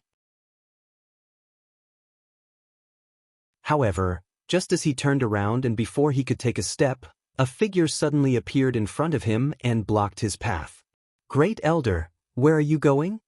A crisp and tender voice sounded. Dumpling was quietly floating in the air, tilting her head to look at him. Yi Gong's heart almost jumped out. You! Just now, he was so focused on dealing with Yi Zhao that he almost forgot that the King of Hell was behind him. Tuanzi raised her eyes slightly and looked at Yi Zhao with a sweet smile on her lips. Grandpa clan leader, can you hand the Great Elder to me first? Yi Zhao paused and then nodded slightly. However, the sparks at his fingertips did not extinguish. Clearly, as long as Yi Gong made a move, he would still attack immediately. Yi Gong looked at Dumpling and felt that the smile on her face was incomparably dangerous. His entire body stiffened. What do you want to do? He did not forget that Dumpling had just opened her 7th meridian. Even though she was still young, in terms of strength, she could already completely crush him. Dumpling's expression was relaxed. You will know what I want to do soon. With that, she raised her hand. Her chubby little hand was tightly gripping an ancestor's golden feather. A trace of confusion flashed through Yi Gong's eyes. However, in the next moment he saw Dumpling bite her finger. A dark red bead of blood quickly gushed out. Then she flicked her finger, and the bead of blood quickly flew towards Yi Gong's glabella. He instinctively wanted to dodge. However, at this moment he was surrounded by 2 people and could not move at all. A scalding pain shot through his body. That bead of blood actually entered Yi Gong's glabella just like that. Realizing what had happened, Yi Gong's body stiffened, and then his eyes suddenly widened. You, Dumpling's heart stirred. Explode! As soon as he finished speaking, Yi Gong felt an indescribable majestic force instantly sweep through his entire body. Then, all the power in his body seemed to be summoned and started to surge rapidly. This movement was extremely similar to when he was about to open his meridians. Could it be? An extremely absurd guess suddenly surged into his mind. As if sensing his thoughts, Dumpling's lips curled into a brilliant smile. Great Elder, don't you want to open your 7th meridian? I'll help you. She had a pure bloodline and had just opened her 7th meridian, so the bloodline power in her body was extremely abundant. With just a single bead of blood, she could instantly detonate all the bloodline power in Yigong's body and forcefully open his meridians. As expected. A look of shock flashed through Yigong's eyes. Dumpling actually wanted to help him open his meridians? What was she trying to do? Just as he was filled with panic, Dumpling's figure moved. Her pure gold lotus leaf dress swayed gently, and golden bells jingled. In the blink of an eye, she had already arrived in front of Yigong. Then she held the ancestor's golden feather in her hand and stroked gently. Several patterns appeared on Yigong's glabella uncontrollably. He struggled with all his might, wanting to avoid Dumpling. However, how could he still be controlled at this moment? There were flames burning in Tuanzi's eyes. Open! The 7th pure gold pattern appeared slowly.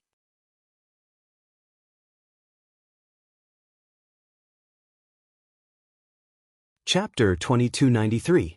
Yigong had fantasized about opening his 7th meridian many times, but he had never imagined that it would be like this. Dumpling held the ancestor's golden feather in her hand and used a strand of her pure bloodline power to forcibly open his meridians. Every part of his body felt like it was being torn apart bit by bit, and intense pain came. Yigong's face was pale, and blood flowed from the corner of his mouth. He wanted to break free in a panic, but how could he do that now?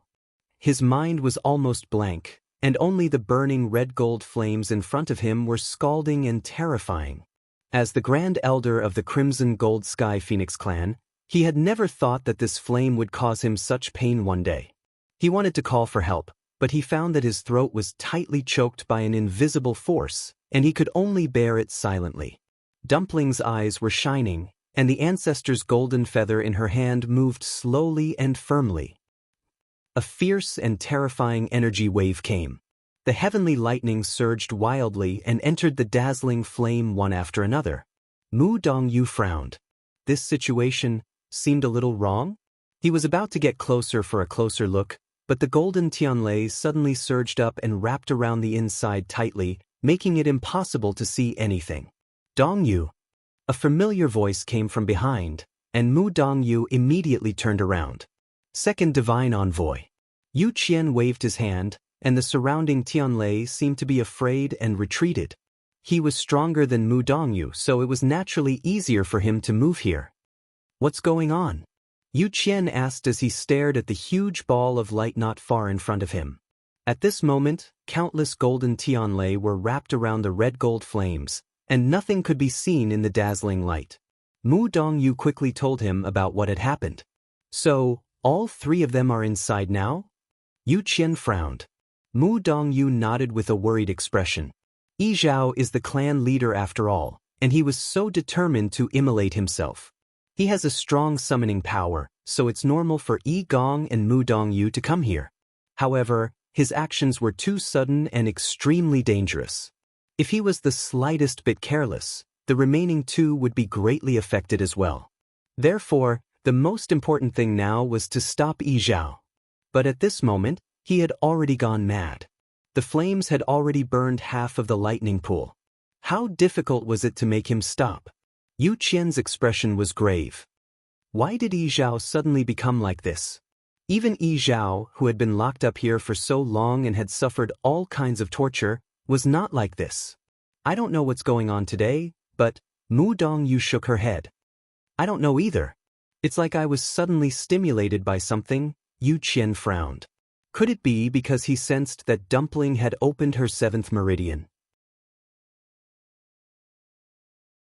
This was probably the only explanation. Yigong's life and death did not matter. Even if Yi Zhao himself died, it did not matter too much. The key was Dumpling. She had just opened her 7th meridian. Yu Qian had witnessed this process with his own eyes. He knew too well how terrifying Dumpling's bloodline power was. So now, he had to protect Dumpling no matter what. He pondered for a moment and said coldly, "Seal the lightning pool immediately and chase all the silver Tianlei out of this place. Only the golden Tianlei will remain."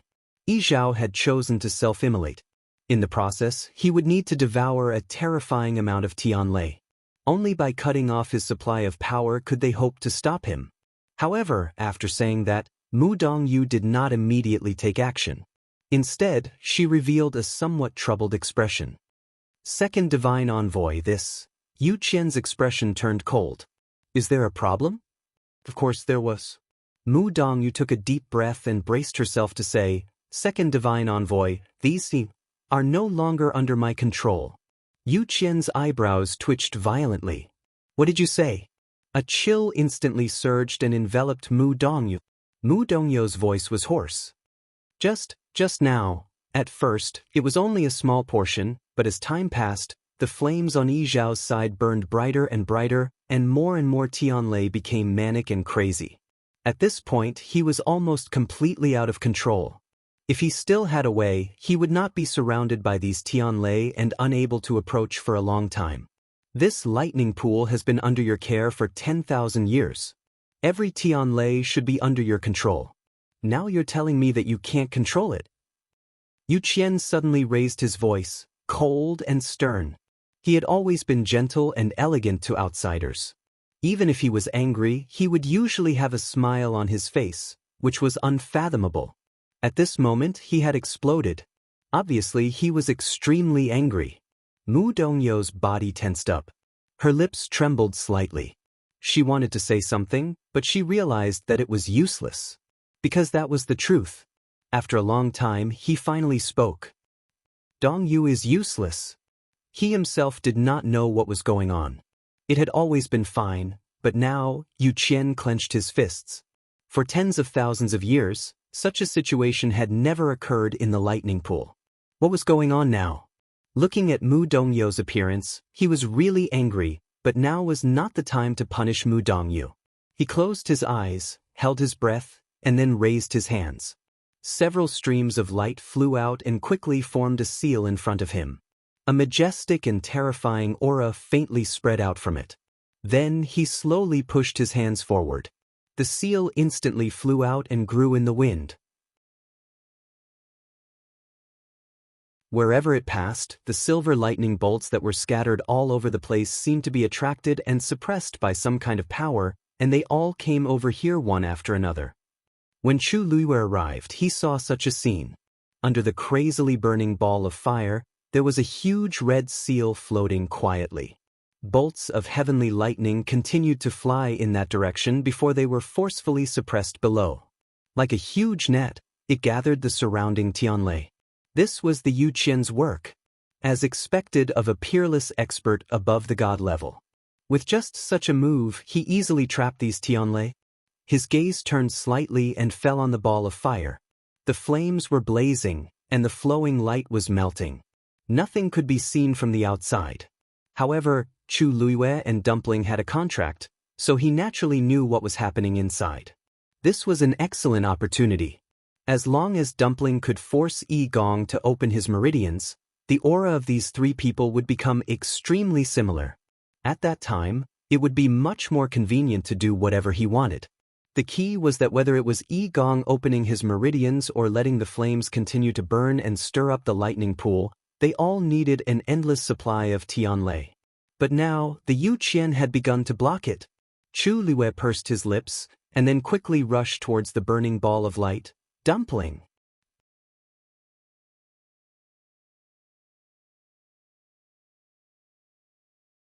Chapter 2294.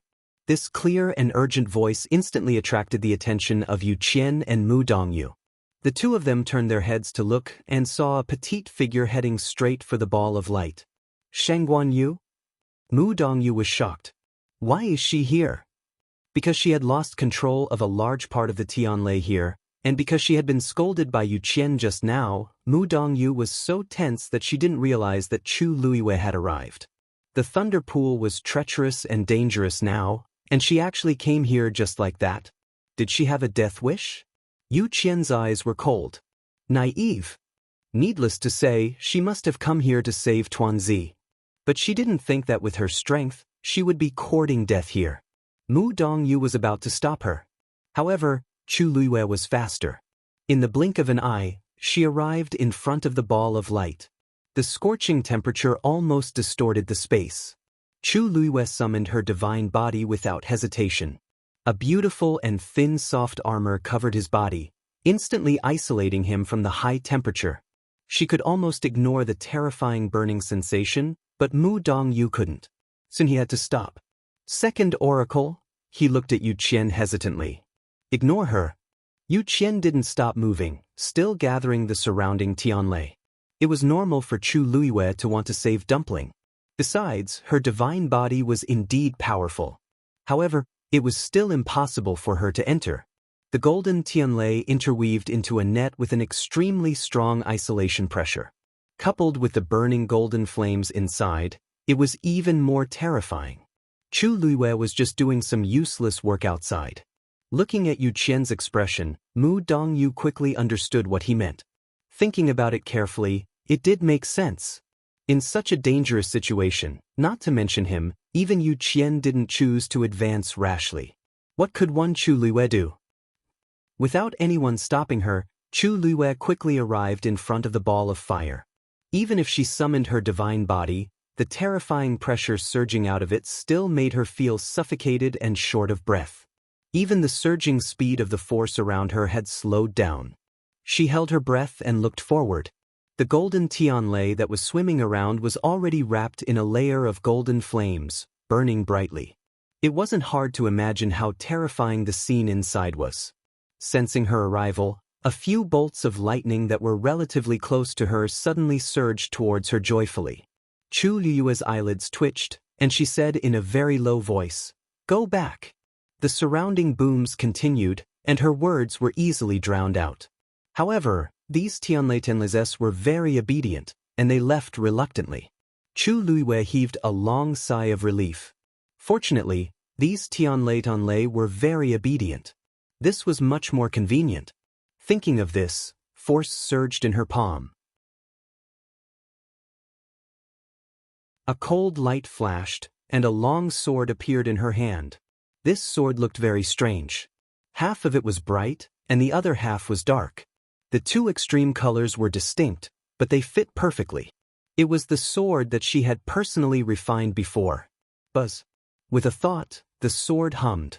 Then she grabbed the hilt with both hands without hesitation, raised it high, and slashed down. Pissed. The moment the sword fell, space was quickly cut open. Then, the sharp sword chi charged forward and landed on the giant net formed by the golden Tianlei. Boom! The two forces collided fiercely, and a loud bang was heard. Violent energy spread out in all directions. Mu Dongyu heard the commotion and looked over subconsciously. What he saw caused his heart to tremble violently. When Chu Luiyue's sword fell, it stirred up an extremely terrifying energy vortex.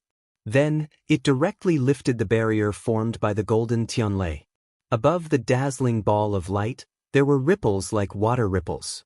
Several golden Tianlei instantly lost control and began to move wildly.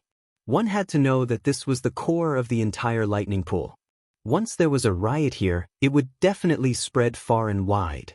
Sure enough, not long after, the surrounding silver Tianlei, which had originally been moving toward the Yu Qian, were affected and changed their direction, once again moving toward the ball of fire in the middle.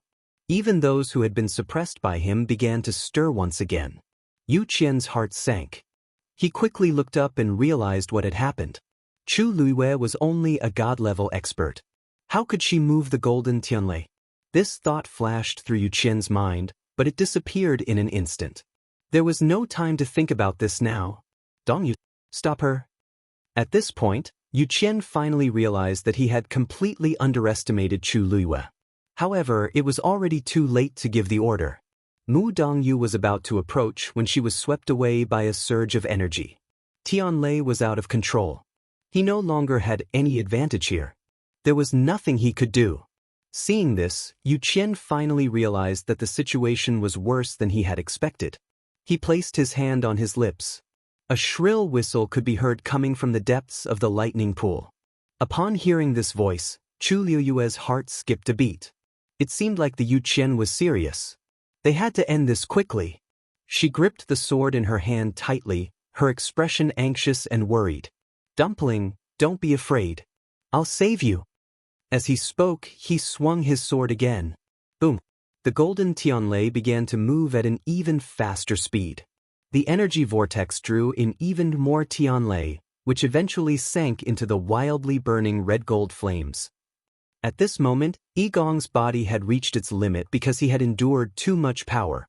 Countless bloody wounds had exploded on his body.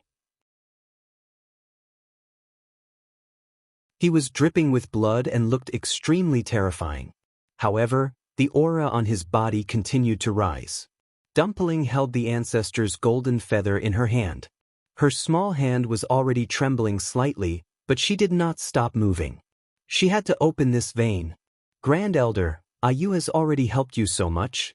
You can't not appreciate it. Her lips curled into a mischievous smile.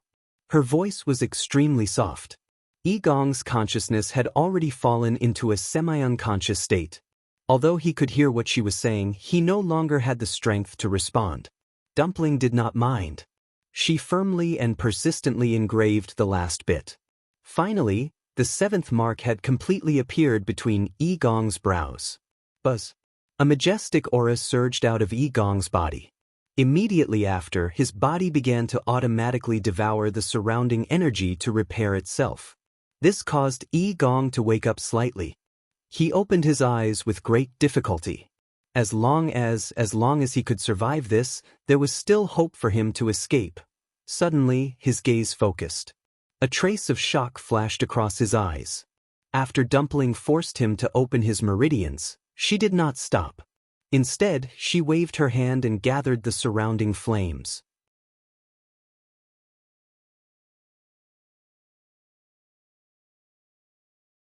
Chapter 2295. That cluster of flames burned quietly on the ancestor's golden feather, its color even brighter than the surrounding flames. Yigong faintly sensed a familiar aura from it.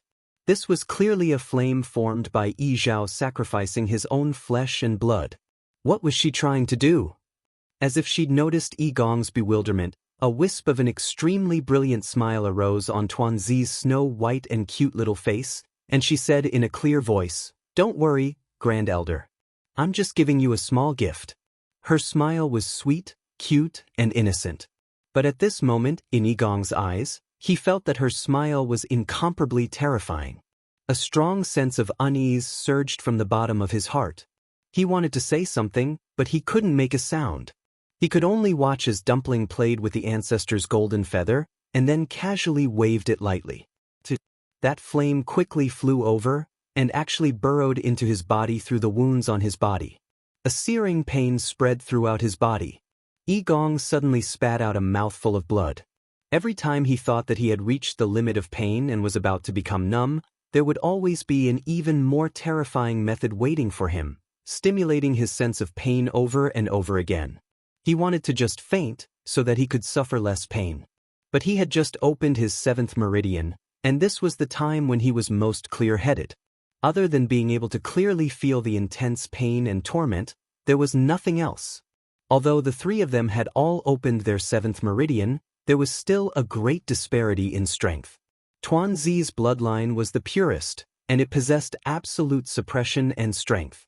Although Yi Zhao had been severely injured, he was still much stronger than Yigong. Otherwise, he wouldn't have ascended to the position of clan leader, while Yigong was only the Grand Elder. Moreover, Yigong was now covered in wounds. That cluster of flames, wrapped in a powerful aura, burned through Yigong's body inch by inch. The Yu Qian's whistle quickly reached the illusory god palace. Jinyun Lai, who was meditating in his room, suddenly opened his eyes and looked outside with a grave expression. Then, he got up without hesitation and walked outside. Just as he walked a distance, he ran into Xu Jing, who was hurrying over. Jinyun Lai narrowed her eyes slightly. Xu Jing's residence was not there. It seemed that she had gone to deliver medicine to the 6th divine emissary. When he had followed them that day, he had wanted to listen to what the 2 of them were talking about. Unfortunately, the 6th divine emissary had always been vigilant. Especially after coming back this time, he had directly laid down layers of enchantments outside the courtyard. As soon as he approached, he would definitely be noticed. In the end, Jin Yunlai did not step forward. As for what the two of them were talking about inside, he had no idea. The only thing he knew was that when Xu Jing left that day, he didn't look too happy. He originally thought that the two of them had a conflict, but after that, Xu Jing still sent medicine to Tianlei every day. Jin Yunlai was curious, but she didn't ask. The divine envoys each had their own duties, and their relationship with each other was not close. He didn't have much contact with the sixth divine emissary in the past, so there was no reason for him to inquire about him now. At this moment, Xu Jing also saw him. Panic flashed across her face for a moment, but it disappeared in a flash. If Jin Yunlai didn't know her well, it would be difficult for him to catch the change in her emotions. Jin Yunlai walked forward and asked, "Do you know what happened at the Thunder Reservoir?" Xu Jing heaved a sigh of relief and shook her head. "I don't know. I only came here because I heard about the second divine emissary." Jin Yunlai slowly clenched her hands behind her back. In fact, the fourth divine emissary had already sent a warning shot. At that time, he wanted to go over. However, when he saw that the second divine emissary had directly taken action, he stopped thinking about it. He originally thought that if the second divine emissary personally took action, everything would be smoothly resolved. Who knew that not long after, the second divine emissary's order came? Something big must have happened at the Thunder Reservoir. However, according to Xu Jing's words, she didn't notice the fourth divine emissary's warning? What was she busy with at that time? As if Jin Yunlai's gaze made him feel weak, Xu Jing's brows furrowed. If the second divine emissary is like this, there must be a lot of trouble. Let's go over as soon as possible. Jin Yunlai softly nodded. In a flash, he headed towards the pool of lightning. Xu Jing exhaled slowly. She turned around and looked at him with a complicated expression. Then, she immediately followed him. "Second brother, did you hear the whistle just now?" Little Hachi was fiddling with herbs in the courtyard. When she heard the sound, she stopped what she was doing and looked back. Hua Shuangshuang narrowed her eyes. "That's the direction of the Thunder Reservoir. It seems that four divine emissary hasn't returned yet." Little Hachi got up and ran over excitedly. "Second brother, should we go and take a look?" "You're not allowed to go." "Don't go." Two voices sounded at the same time. Little Hachi turned around. "Big brother? Lord Yanqing?" These two people actually came out of the room at the same time. Moreover, they didn't let her go. She pursed her lips and muttered softly. "I just said that I wanted to go and take a look. If you don't want to go, then don't go. Why are you so fierce?" These two people were even fierce to her. Sun-Yi looked at Yanqing. Their gazes met. After a moment, Sun-Yi walked outside. "I'll go and take a look." Little Hachi's eyes widened in shock. Hua Shuangshuang also looked over in surprise. "Big brother, you want to go personally?" Ever since he came to the illusory god palace, he hadn't stepped out of the door even once. Now, he wanted to go to the Thunder Reservoir? Sun-Yi nodded. His long and narrow eyes were as deep as the sea. Digression, 6 p.m. You're tuning in to the Wang Lin's Journey YouTube channel. Don't forget to subscribe and join us on this journey to catch the most captivating stories.